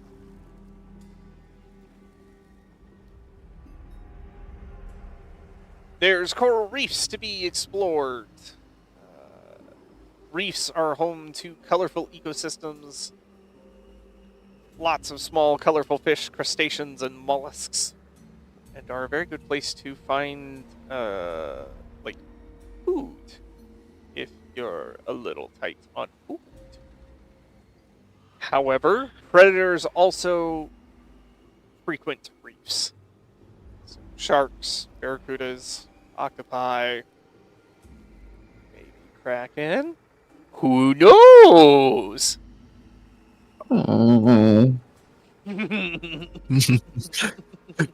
Feed the kobold to the kraken. Feed the kobold. What? Why is it? kraken. Why is that automatically? Why is it automatically the But he's thought? not a kobold, he's a goblin. Exactly. that's right, We're gonna I'm find not the a- seas I'm not a- speed to him. Like, what the fuck? Like, why are you so worried? You're a goblin. Goblins and kobolds have a rivalry. So yes, reefs can be Yeah. a very beneficial thing.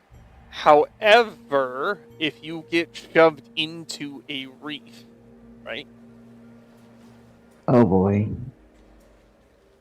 you will take damage. Reef can shred you. There's no two hit for it. It's just any of the exposed portion of your skin is going to get scratched, right? So reefs can hurt. To put a number on it, it's a d6 per 5 feet, or drugged, pushed, shoved, whatever. As long as you don't choose to do it. If you are forcibly moved across a reef, you will take damage. Does that mean that if you get into a fight with something under the water, you can try and drag its face across the reef to do damage to it? Yes, you can! Ugh. Cheese Nasty. grater. I like your thinking. We're not causing the damage. The reef is. I like it. Exactly. We can't be held responsible for what happens. You can. Nah. We didn't know the reef was there. most of this that I've been doing is stalling for time so you guys can come up with the code of law that you're following. So. Oh, that's what you were doing this whole time. That's what you're calling for. I figured we were gonna wait till Harvey was here next week Oh, to yeah, no, we can do the officially code make next the week. laws. We can do the code next week. That makes sense. Let's do that. Yeah, Because I feel like This I was is waiting still for good it's gonna work, bro. be. Shit, we have time to fill, so we'll Yeah, fill it. Although I do have to be honest, I got a bio break, so I think we should take That's fair. our break here. And Yeah, I will say my Wi-Fi has been pretty shit, so I don't know if I'm gonna be able to stay through the whole thing. But I will be here. be here as long as you Yeah, session here, 0. as long as you want to be here. We don't have to the freeform day, but I do. Yeah. So. Uh, We're going to take a quick, 15-minute break. If you're watching, thanks for sticking with us this long. We love to have you here, and we'll be back in about 15 minutes. All right? All right. Yep. The stream Alright. will stay live y'all. because I don't want to shut it down and start again. So there's just going to be nothing happening.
on.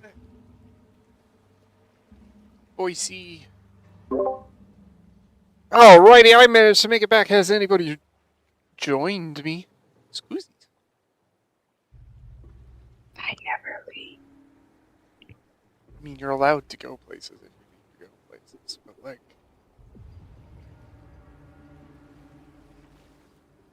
Okay, bye. Didn't mean now. No, I'm kidding. Do you think? Alright. I'm good. Got nothing to do. I was just looking over. I know it's this one zero still. I was just looking over the subclasses again.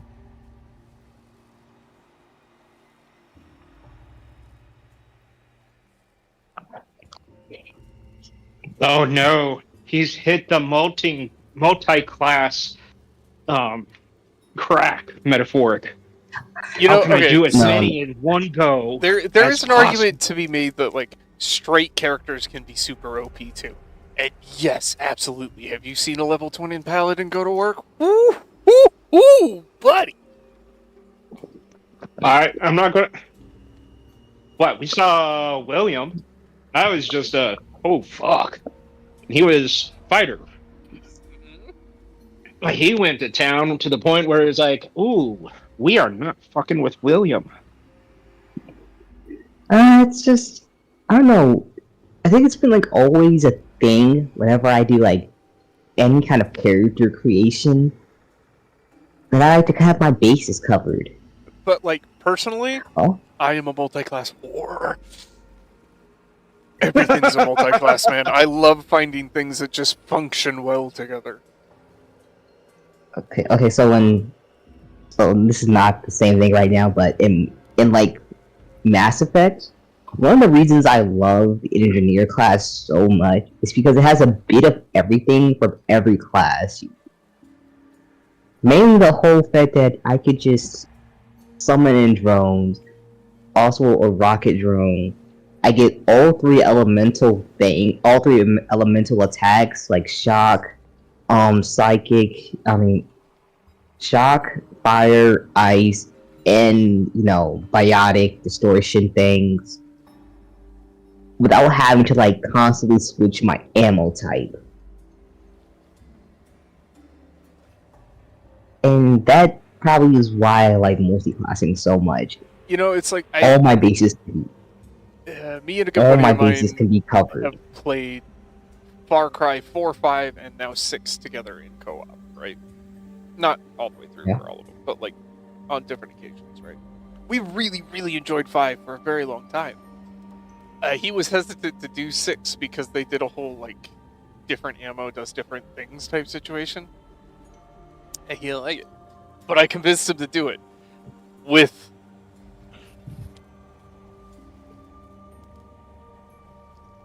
four words. Those 4 words were heavy metal pig tank. What? Heavy metal pig tank. Pig. It, PRG?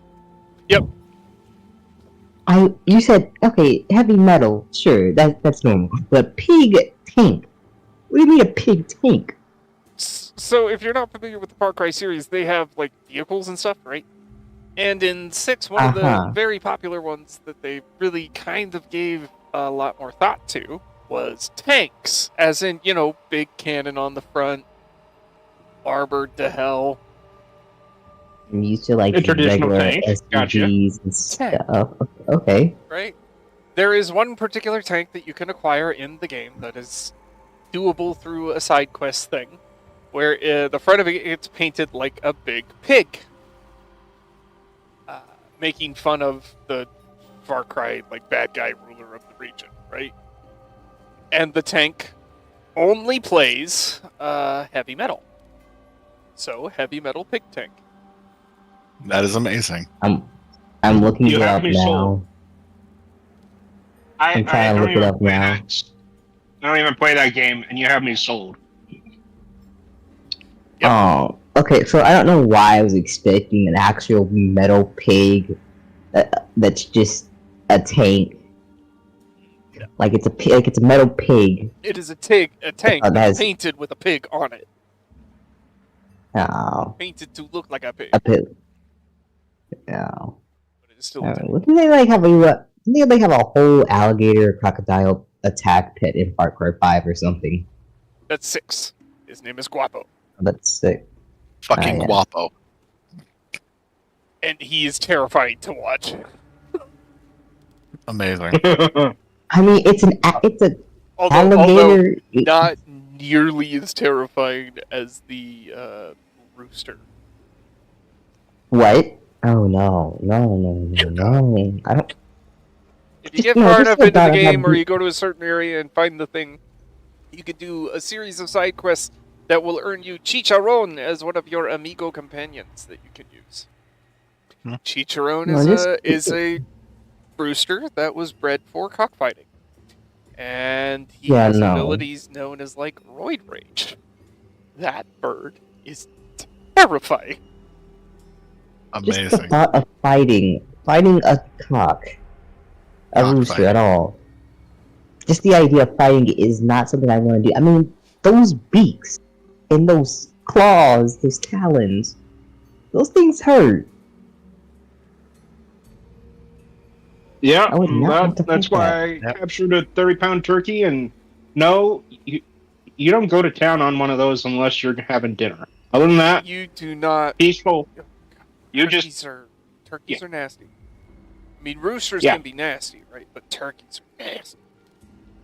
that Yeah. fucker hated me too. So it was like, yeah, nope. my He uncle, tasted delicious. my aunt and uncle used to have a small turkey farm, and they were relatively free range. Like there were fences at the property lines, right, that they couldn't get over. But other than that, they got to go wherever the fuck they wanted, and they I'm not knew it. messing. And they knew it. Also, interesting thing. I am sitting here eating a cup of noodle with a pair of chopsticks. Etiquette. Adapt flavor. and survive. Yeah, no, I What's that whole meme ordered- thing? Adapt, overcome. Survive. overcome, survive, no. something like that. Anyway, yeah, no, I ended up ordering a set of chopsticks. They were like $10 for like a pair of five, and they're all really fucking good, fairly good quality. So I said, fuck it, I'm hungry. I'm gonna get a cup of noodles, and I'm gonna try using the chopsticks for it.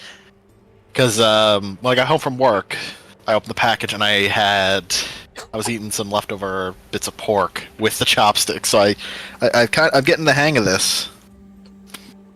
Oh yeah, chopsticks are not that hard to get a hang of, actually. No, they're not. You Well, just gotta take some okay, time and put a little bit you in. got Yeah. yeah. I mean, fuck, I've almost eaten this whole cup of noodles with them, and it's actually not that hard. Dude, I eat Cheetos with Popcorn. chopsticks, okay? Ooh, popcorn or Cheetos. Sounds And like something to like the practice with bamboo later. ones, they're great. But if you get nice, good quality wood ones, Also those very, are nice. very effective for Takis. Just, you know what, if you don't want to deal with the dust on your hands, get a pair of chopsticks. Definitely something Not to try. sponsored. No, I'm not sponsored in any fashion. If I was, then there would be a lot more going on. Mhm. This would be bigger production. But hey, if somebody's looking to sponsor somebody and you don't mind what we do, actually, I don't know about that one. Hang on. We're competent. Are we? Shut up. No. I'm getting a Let's fucking say hand Riley. cramp. Riley has his own pirate boat. Anyway, Yo ho. where yo were we ho. talking? We were talking about ocean environments of the ocean. There are Mhm. currents. Currents can affect your travel speed depending on how you cross them, right? So you got to pay attention to currents. You got to pay attention to wind. That's what Pilgrim's job kind of is aboard the Whaling Banshee. Not at. Sometimes things might change unexpectedly, and what was a good heading might not be a good heading, and there may be checks involved in changing heading to catch better wind or current. Okay, so obviously when we're talking about ocean-based things, one of the things we need to cover is how deep is the ocean, right? Ugh. The ocean is deep. Okay? Is very, very deep. This, for module purposes, is broken up into several different areas. One of the first questions that would often be asked would be, well, how about light? How does light work when you're dealing with deep, right? So they have broken that down for us and have presented us layers that we can use for termage in the ocean. There is the sunlight zone, which extends from the water's surface to 650 feet below surface. The area of the sea has the same natural illumination considered as if you were above the water in sunlight. So you can see fairly clearly in the sunlight zone. Okay? Beyond the sunlight zone, there is the twilight zone. It starts at 650 feet below sea level and extends to 1,000 feet below sea level. As long as there is a clear sky above, right? So as long as the sunlight zone is not the sunlight zone when there's not fucking sun. Okay, I've said it. It's there. But as long as the sunlight zone is bathed in sun, the twilight zone is filled as if it was dim light. So this is where you would have to start relying on dark vision. Okay. Got it. Question. It is either dim light or darkness depending on zonal conditions. Because there are, like, formations underwater, ruins and rock formations and corals and things that can block out the sunlight in the twilight zone. Okay. So it is either dim light or darkness. Definitely an area where you can use your dark vision, because there is usually some kind of light to work with, but you are seeing the world in more shades of gray, right? Do vampires sparkle in this area? Oh god. Justin, if you should know me at this point. I'm not even going to dignify that question Why would you say something with a like response. that? And for that, Justin, I am now reinstituting the fact invisible vampire. Please, no, I don't want to fight that. I don't even know if the spell magic will work on that. I don't think we even had that. Fireballs didn't take down that one. They kept on getting William. It sat on the party's fighter and, like, bit him 4 times. Yeah, no, please, no. Fat, Punish them. invisible Yeah. vampire. The Punish ultimate them, not- pain! Alright, so beyond the Twilight Zone, you have the Midnight Zone. And if the name is not a dead giveaway, below 1,000 feet under sea level, there is absolutely no light that can possibly trickle through. It is pitch black. You need light sources in the Midnight Zone. Questions on the zones of the sea. These are the zones of the sea. No, seems pretty straightforward. There are no zones and there are go-go zones. And some in-between zones.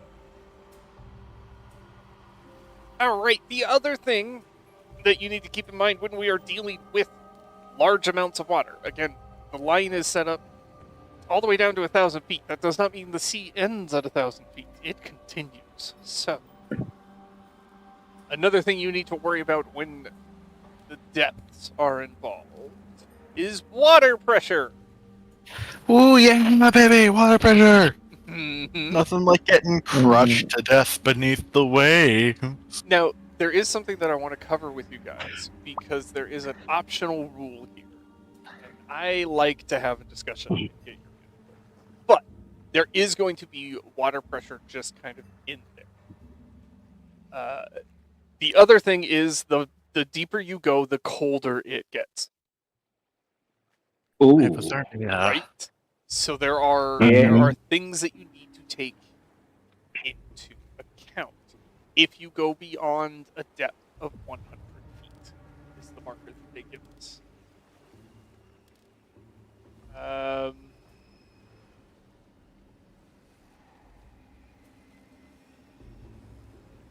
Swimming, if you don't have a swim speed, is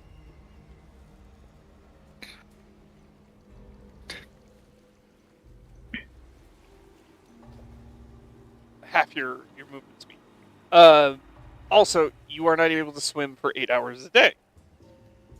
If you spend an hour swimming, right? So each hour you spend swimming, you have to make a Constitution saving throw, with the possibility of gaining a level of exhaustion. Now, they recommend that con is a DC 10. I am going to make it worse. So, the first one will be a DC 10. The second hour of swimming will be a DC 15. The third hour of swimming will be a DC 20. The fourth hour of swimming will be a DC 25. In other words, you do not want to find yourself in the ocean left behind. Now you was gonna add it by +1 per hour, just straight +5 per hour. I told you I'm gonna make it worse.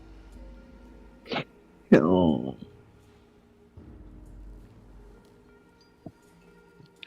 Also, Also- if you are underwater and you do not have the ability to breathe in such a condition or a magical item that will assist you,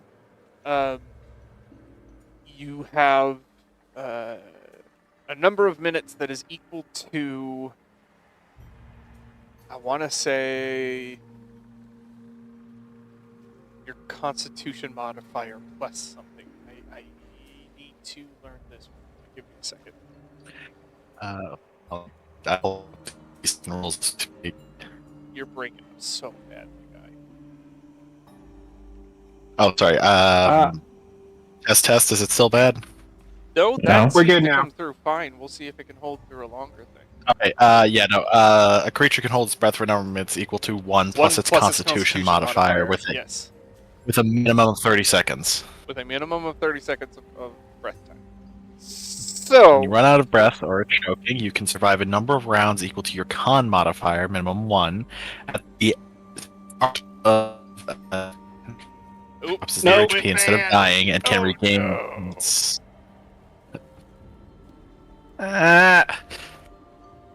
yes, so when you run out of breath, you are choking, so you can get choked, right? Or something can cause you. Here's the rules. Yeah, he'll post the text, I'll run through the thing. I love your initiative, Ryan, thank you. No worries. So, you have a number of rounds that right, you can hold your breath for 1 plus your Constitution modifier with a minimum of 30 seconds, which would technically be like, I don't know how many rounds, but anyway, you get the idea. I think 5 rounds is the 5 rounds. Yeah. So that would be if you have like a negative Constitution modifier. You can't go below 5 rounds of holding at least 30 seconds. When you run out of breath or find yourself choking, you can survive a number of rounds equal to your Constitution modifier. So after you've held your breath for that amount of time, you also have your Constitution modifier again, right? At the start of its next turn, after you run out of that time granted to you by your con mod, you drop to 0 hit points and are considered dying. And you cannot regain hit points or be stabilized until you have a way to breathe again. So if we find ourselves in a situation where you guys have to dive deep and somebody doesn't make it back in time, they cannot be revived, essentially, until they can breathe again. Right? I'm not saying that's going to happen. I'm just saying if that scenario crops up, right? Oh yeah. So it's Yeah. not so so falling off the ship's not so dangerous as you might think, but there will be occasions where we need to dive deep down. In which case, a real good lung capacity would be of use. Alright, time to start searching for magic items that let you breathe underwater. There's a cap of water breathing. There's a bubble that you can go over your head. There's a bottle of endless breath that you don't need to breathe for a certain amount of time. There's like a lot of different items for it. Right, there are so many different. And if you're water genesi, you probably don't even need to breathe underwater. So that's what happens Oh, when wait a you minute. suffocate, right? Who's a water genasi?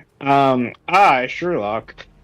I've just been on a ship my whole life that I learned to breathe both air and water. So, I mean, Yeah. Now, he's such remember, a sailor, he can I did say that if you don't have a swimming speed, swimming for a long duration is going to hurt. If you have a swimming speed, you can ignore that. You can swim all day long. Yeah. So Justin can swim all day long because he's got a swim speed equal to his fucking walking speed. Right. Yeah, but Now, yeah, which I've been means on the water seabourn- that long. I'm like half fish, half deeper humanoid. waters So can have make it harder to swim. So each hour spent swimming at a depth of 100 feet counts as 2 hours, as far as determining exhaustion levels, and swimming at a depth greater than 200 feet for an hour counts as 4 hours when dealing with possibilities. So you have to take your depth into account when it comes to swimming as well. Right? The deeper you are, the more water you have to push around, the more con saves you have to make. Questions?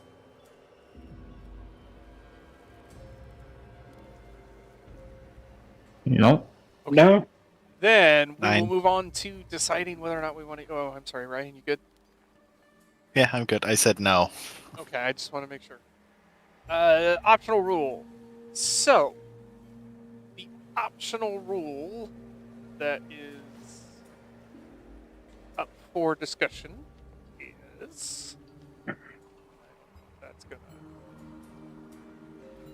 gonna. You can see some text. I don't know if you can read that, y'all. I'm sorry. I'll figure that out. Anyway. Characters who dive deep in the ocean require specialized equipment that can withstand the ocean's pressure. Non-magical items not made to withstand the water pressure are destroyed at various depths, as determined by the material used to create them. The destructive depth is presented for various materials on a table, which I can show you the table if you'd like. Possibly. Yeah, I want to see it. Well, kind of. But I want to know what I'm getting into. So, for instance, something like glass, crystal, or ice is crushed at 100 feet. Wood, your bones start getting crushed at 500 feet. Mm-hmm. Stone begins to break down at 1,000. Iron and steel at 1,500. Mithril at 2,000. And adamantine at 2,500. Interesting. Again, this is Well, programming doesn't optional. have to- We do not need to play with this rule. I think it Crush poses depth, an crush interesting depth, thing crush depth, for crush depth. but it also gives us the chance to kind of explore devices that can be used, right? Like deep dive suits, like old school deep dive suits, you know, those big metal helmet things, Yep. crazy, like inflated, Yeah. hard to Those move it, things- Isn't like, there, Oh yeah, no, Isn't those, there those like an lovely things that actual- if the pressure operator fucks up, you will literally be crushed up into the helmet. uh-huh. Mhm. oh, yeah, I'm good with this optional being into effect.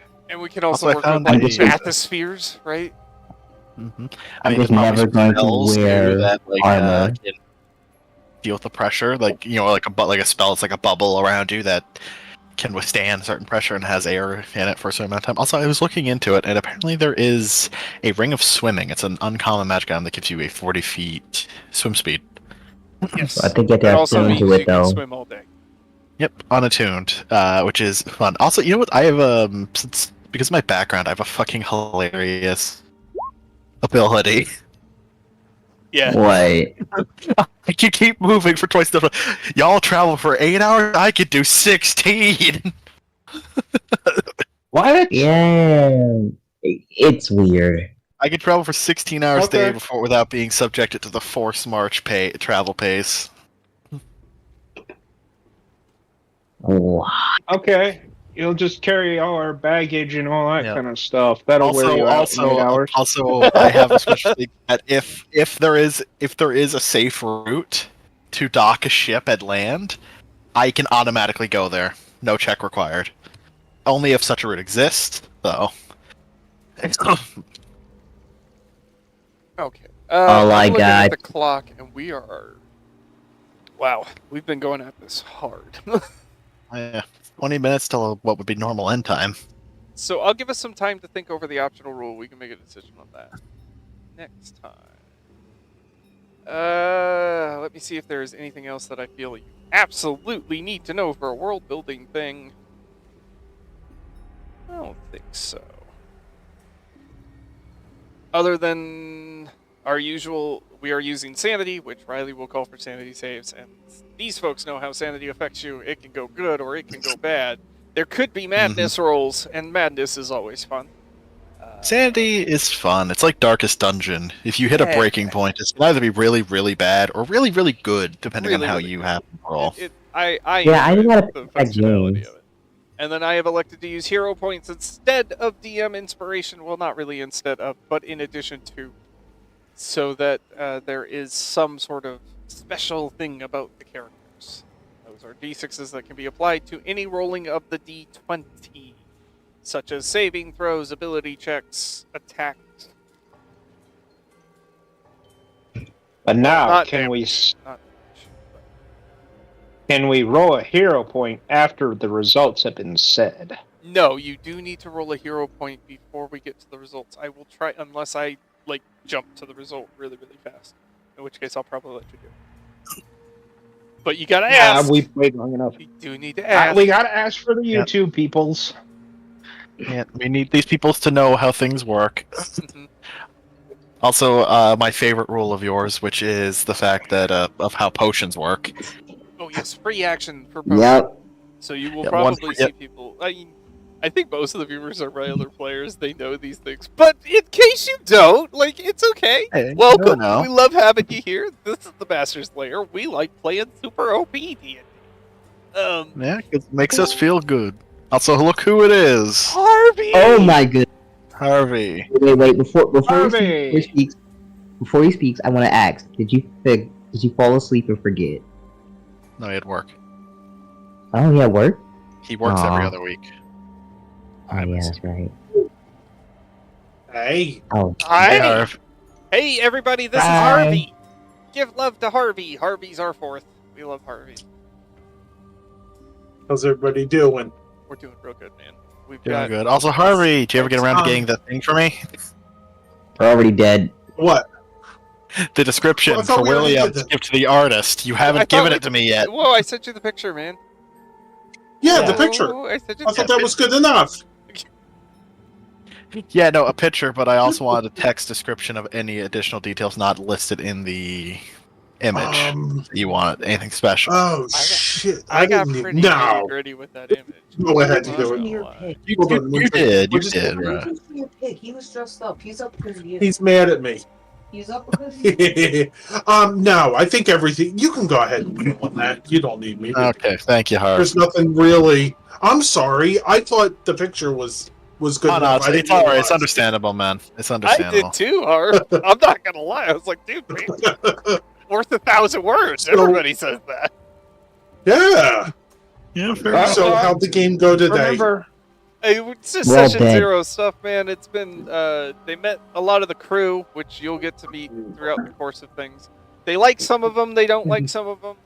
I think I've had a good balance of weird and crazy. So Oh, this should be fun. Mhm. Okay. uh, So the orc / maybe ogre is okay. that thinks he's a goblin? Yeah, We have yeah, no goblins you know what? in this If party. if you want to play as an ogre, Harvey, I'll allow it. I'll just let you be big. You be Like, big. Harvey, Okay, this yeah, is I a- don't need this any. is- You know, just This is a nobody this plays is a party. goblins. Oh no! This is a party who are all non-goblins, but all think they're goblins. We've got a changeling who doesn't Yeah. change out of goblin form. So I We've still got haven't gotten to my a water non-goblin genasi who part. was raised by goblins and thinks he is. We've got a green kobold who's convinced he's a goblin. We're gonna have you be a troll a giant green troll who thinks he's just a tall goblin. Okay, I'm for that. I I'll don't know go, if we'll I have go any. orcs. It's a little easier. Yeah, go orc. But if you want to fashion it like you're an ogre, man, I'm good with that. I'll just make myself a lot taller. Yeah, that's. I'm guessing what's the average 8 foot for an orc? Or a goblin? Goblin. No, goblins are ogre. usually like Excuse me. 3 to 4. 3 foot. 2 foot tall. Yeah. I mean, ogre would be in the large category, and I'm fine if you want to be a large character. I may make you a little token for places, but I'll make you big. Which will be funny because everybody Okay. else chose Yeah, small, we'll do. so there will be no medium Oh my people. God. Yeah. I have all these little people running around my Yes. ankles. Yes, Mark, we should Yeah, throw it. clarify for everyone. They're having a hard time here. Okay, so I have been promised by this table for the past 2 campaign changes that there will be an all-goblin party. It still hasn't We're happened. working. So to try and We're working. satiate my need for this, because it was mentioned, they are all playing characters who truly, deep down in their in their The souls. souls, believe that they are goblins. None of them are actually are. goblins.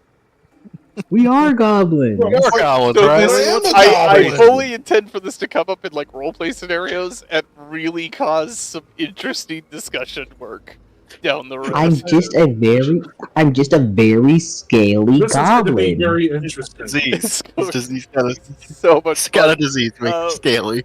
It's going to be a running gag throughout the entirety of this series, and I'm very excited for This it. is going to be a fun one. Oh, also Harvey, just I'm so you ready know, for this. we've named the ship, but we one of the options was Jin has no gag reflex, but we rolled for it and the dice didn't pick it. Oh. No, just should have been no gag. Yeah, we went with Yeah, the dice pick? ended up going But- with the wailing banshee. But we may That's have more okay, than I one like ship. that a lot. So, yeah, we might have more than one ship, so it's always in the options. Yeah, we'll get a little fleet going. That can be a I hate goal. If you guys want to make it a goal, make We it a goal. can make No, we can even make better. One little time miniature thing. ships for goblins. Little mini ships. No, This is a even better. Even one-time better. joke. We take the one rowboat the ship has, and we carve into it the name No Gag Reflex. Yes, cheer the goblins on. The goblins need all the encouragement. It was a one-time joke. A And it will be one-time for running joke. gag. Gag. It's gonna for be the a rest running of gag You know what? play for with us. years. So was the Oh Baby thing, and that survived 3 campaigns. So Oh, yeah, so was William Yeah. dropping his pants and going. Oh, baby! Oh, baby. If I can survive that, you can survive the no gag reflex. Yeah. Yeah. If Harvey could survive his character helicoptering his penis in front of his captors, you could deal with Jin has no gag reflex. Wait. We did that in front I of your still don't know captain. what I was thinking. I thought that was You're just a trying to random say- thing to beat out in the forest. no, they In were front of prisoners. people? They were prisoners, and it was right in front of the giant guard. You did It that. was, We- yeah. We were use thinking outside the box. We needed a distraction. Yeah, And- he and- certainly- And just like it went like this. Ty, the party was like, "We need a way to distract the guard," and William goes, "I got this." Oh, drops his pants. Shows off his Dropped him hammer. and just went for it. Yeah, he showed Yeah, off his man. hammer. No. We can try and helicopter too. And I've never lived it down. No, and he never will. Never. Probably Harvey, when you fucking die, I will go to your funeral and I will We fucking will laugh tell about this you. story. We'll tell the I'm story. okay with that. That's your I'm okay legacy. with Wait, okay. Wait a minute. Let me get this right. Let me get this straight. The full story is you guys got captured. We're planning on escaping. We're almost there. Oh, they got clobbered on when they got captured. I mean, we got killed when we got captured. And what the hell? I had a storm giant that could not recharge his chain lightning. Yeah, he kept rolling 6s on his chain lightning. Like we just got tasered to death. So you decided, as your last act of defiance, just in case, to whip out your mighty hammer. No, you're misunderstanding. What happened was we were in the cells, and V was trying to break a piece of a bowl that he was given off so that he could use it to kind of fashion it into a little lockpick. And he was like, "Quick, I need a distraction." So what William does is he's like, "All right, I got this," and he tries to distract the guards by helicoptering his penis, which has the opposite effect. The guards don't want to fucking look at him. But Eco ends up distracting them by doing a little dance. But William. And here's the thing: while Eco was distracting the guards, William saunters over to the corner of his cell and keeps helicoptering just at the corner of the guard's eyes. Yep, he found a way to be in the periphery. Made them watch. Oh yeah. I feel bad for the guards. It was a dominant move. It was You played with us for about a year. Are you really that surprised? Thank you. I didn't think you were gonna be flashing people. I mean, sure, not flashing, helicoptering. It's worse. It's way worse. Okay, so let me get this straight. You guys are fine with doing stuff like arson, using an orphanage to gain money, running for mayor, becoming corrupt. My ideas for that orphanage were pure. Yes, I was trying to redeem myself. Harvey, you did have good intentions, but Grok did not. Grok did not, and you let him do the fucking paperwork. Yeah, well, let's see, what else crimes did we commit? Doesn't matter. Alrighty, human crimes. That was a great little jaunt down memory lane, folks. I love it. Yes. But unfortunately, it ate up a good portion of the little bit of time we have left on the clock here. I was trying to use shit for this campaign, but that's okay. So we've gone over a lot. Harvey, all of the stuff that we went over is accessible to you on Roll20.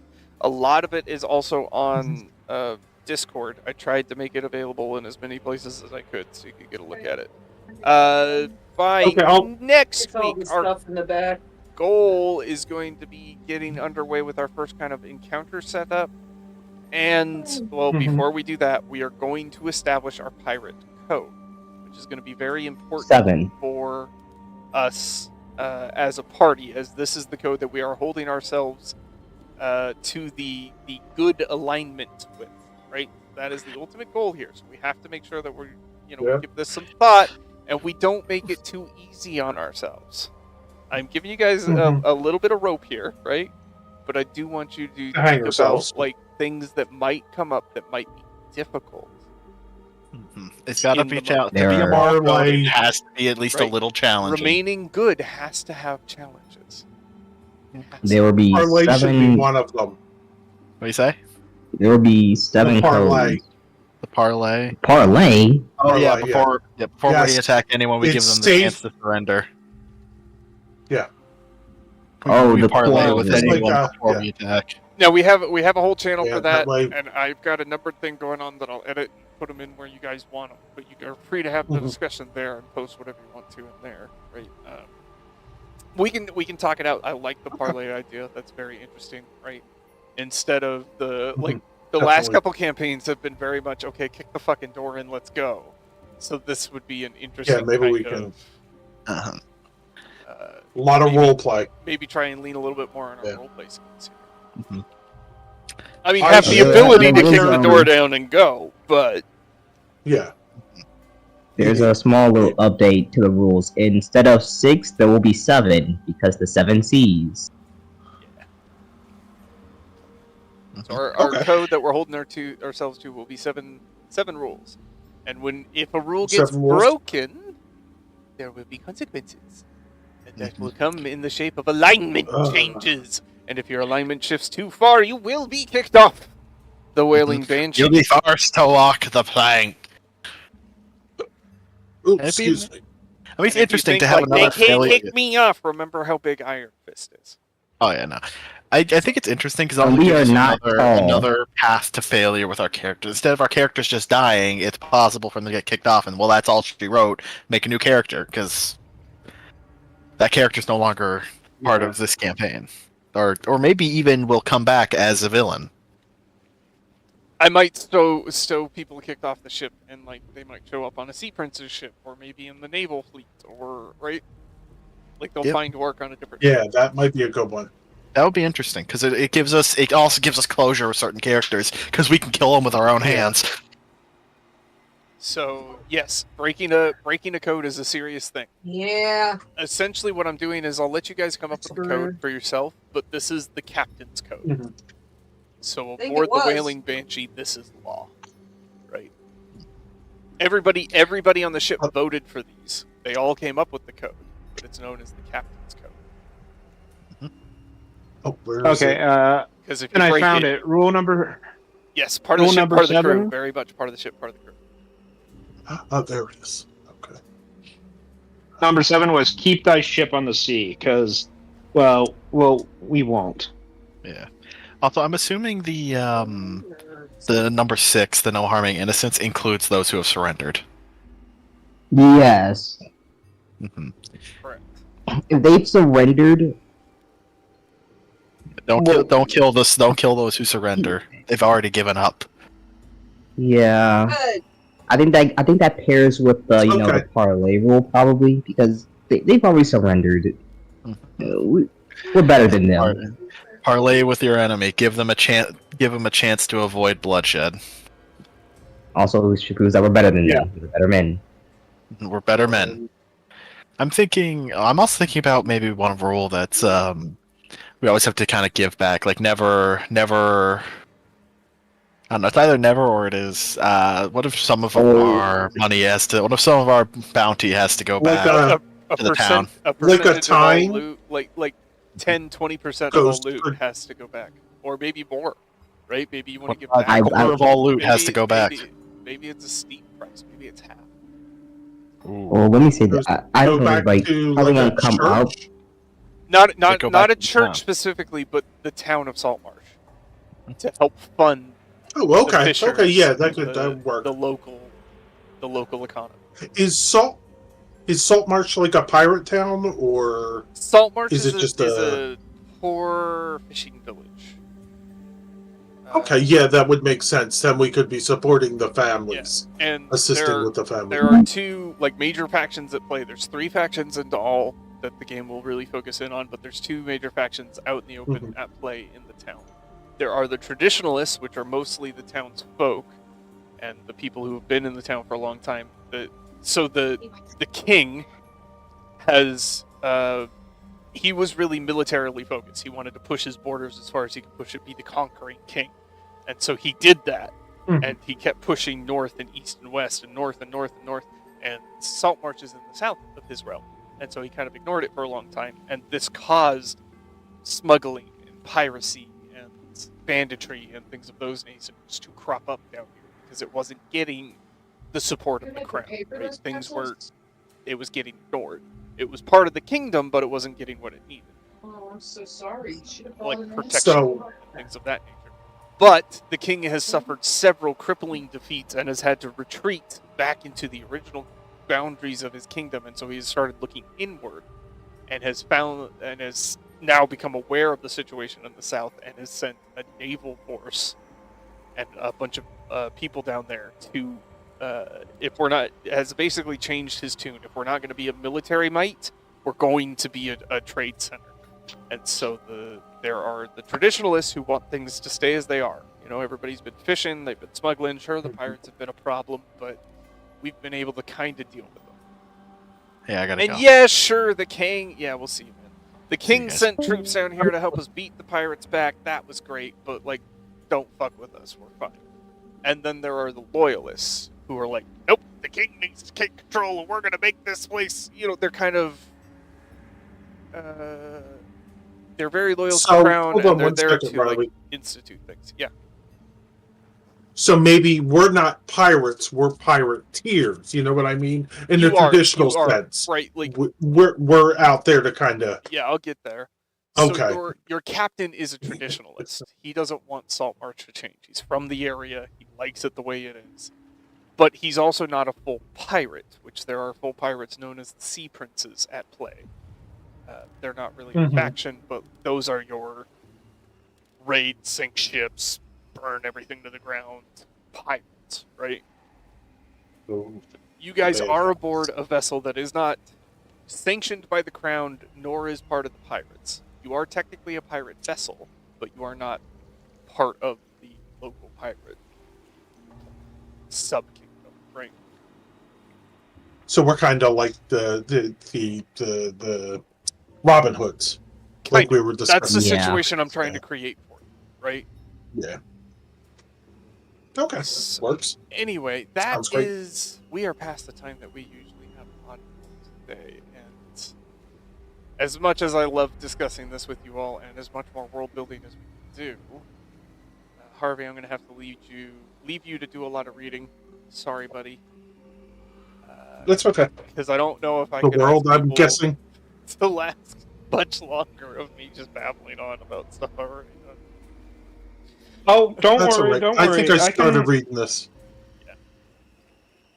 I can work in to say, like, when do sparkle vampires appear, or... No. Sparkle vampires. No, don't listen to him. Yeah. Listen to him. Justin has cursed you, Harvey. The fat, invisible vampire will return. No, he won't. I don't want to see him. I never met him. No! The good thing is, he's invisible, so you will never see him. Never see him coming. Ever. Alright. Anyway, Wait a minute. If you made it this far, thank you so much. We really appreciate you hanging out with us. We will be live again next week, same time, same place. And if you want to learn more about the Masters Lair, check out themasterslair.com. We will see you all next week. Until then, have a wonderful time. Good night. Have a good night. Have a good night. Okay.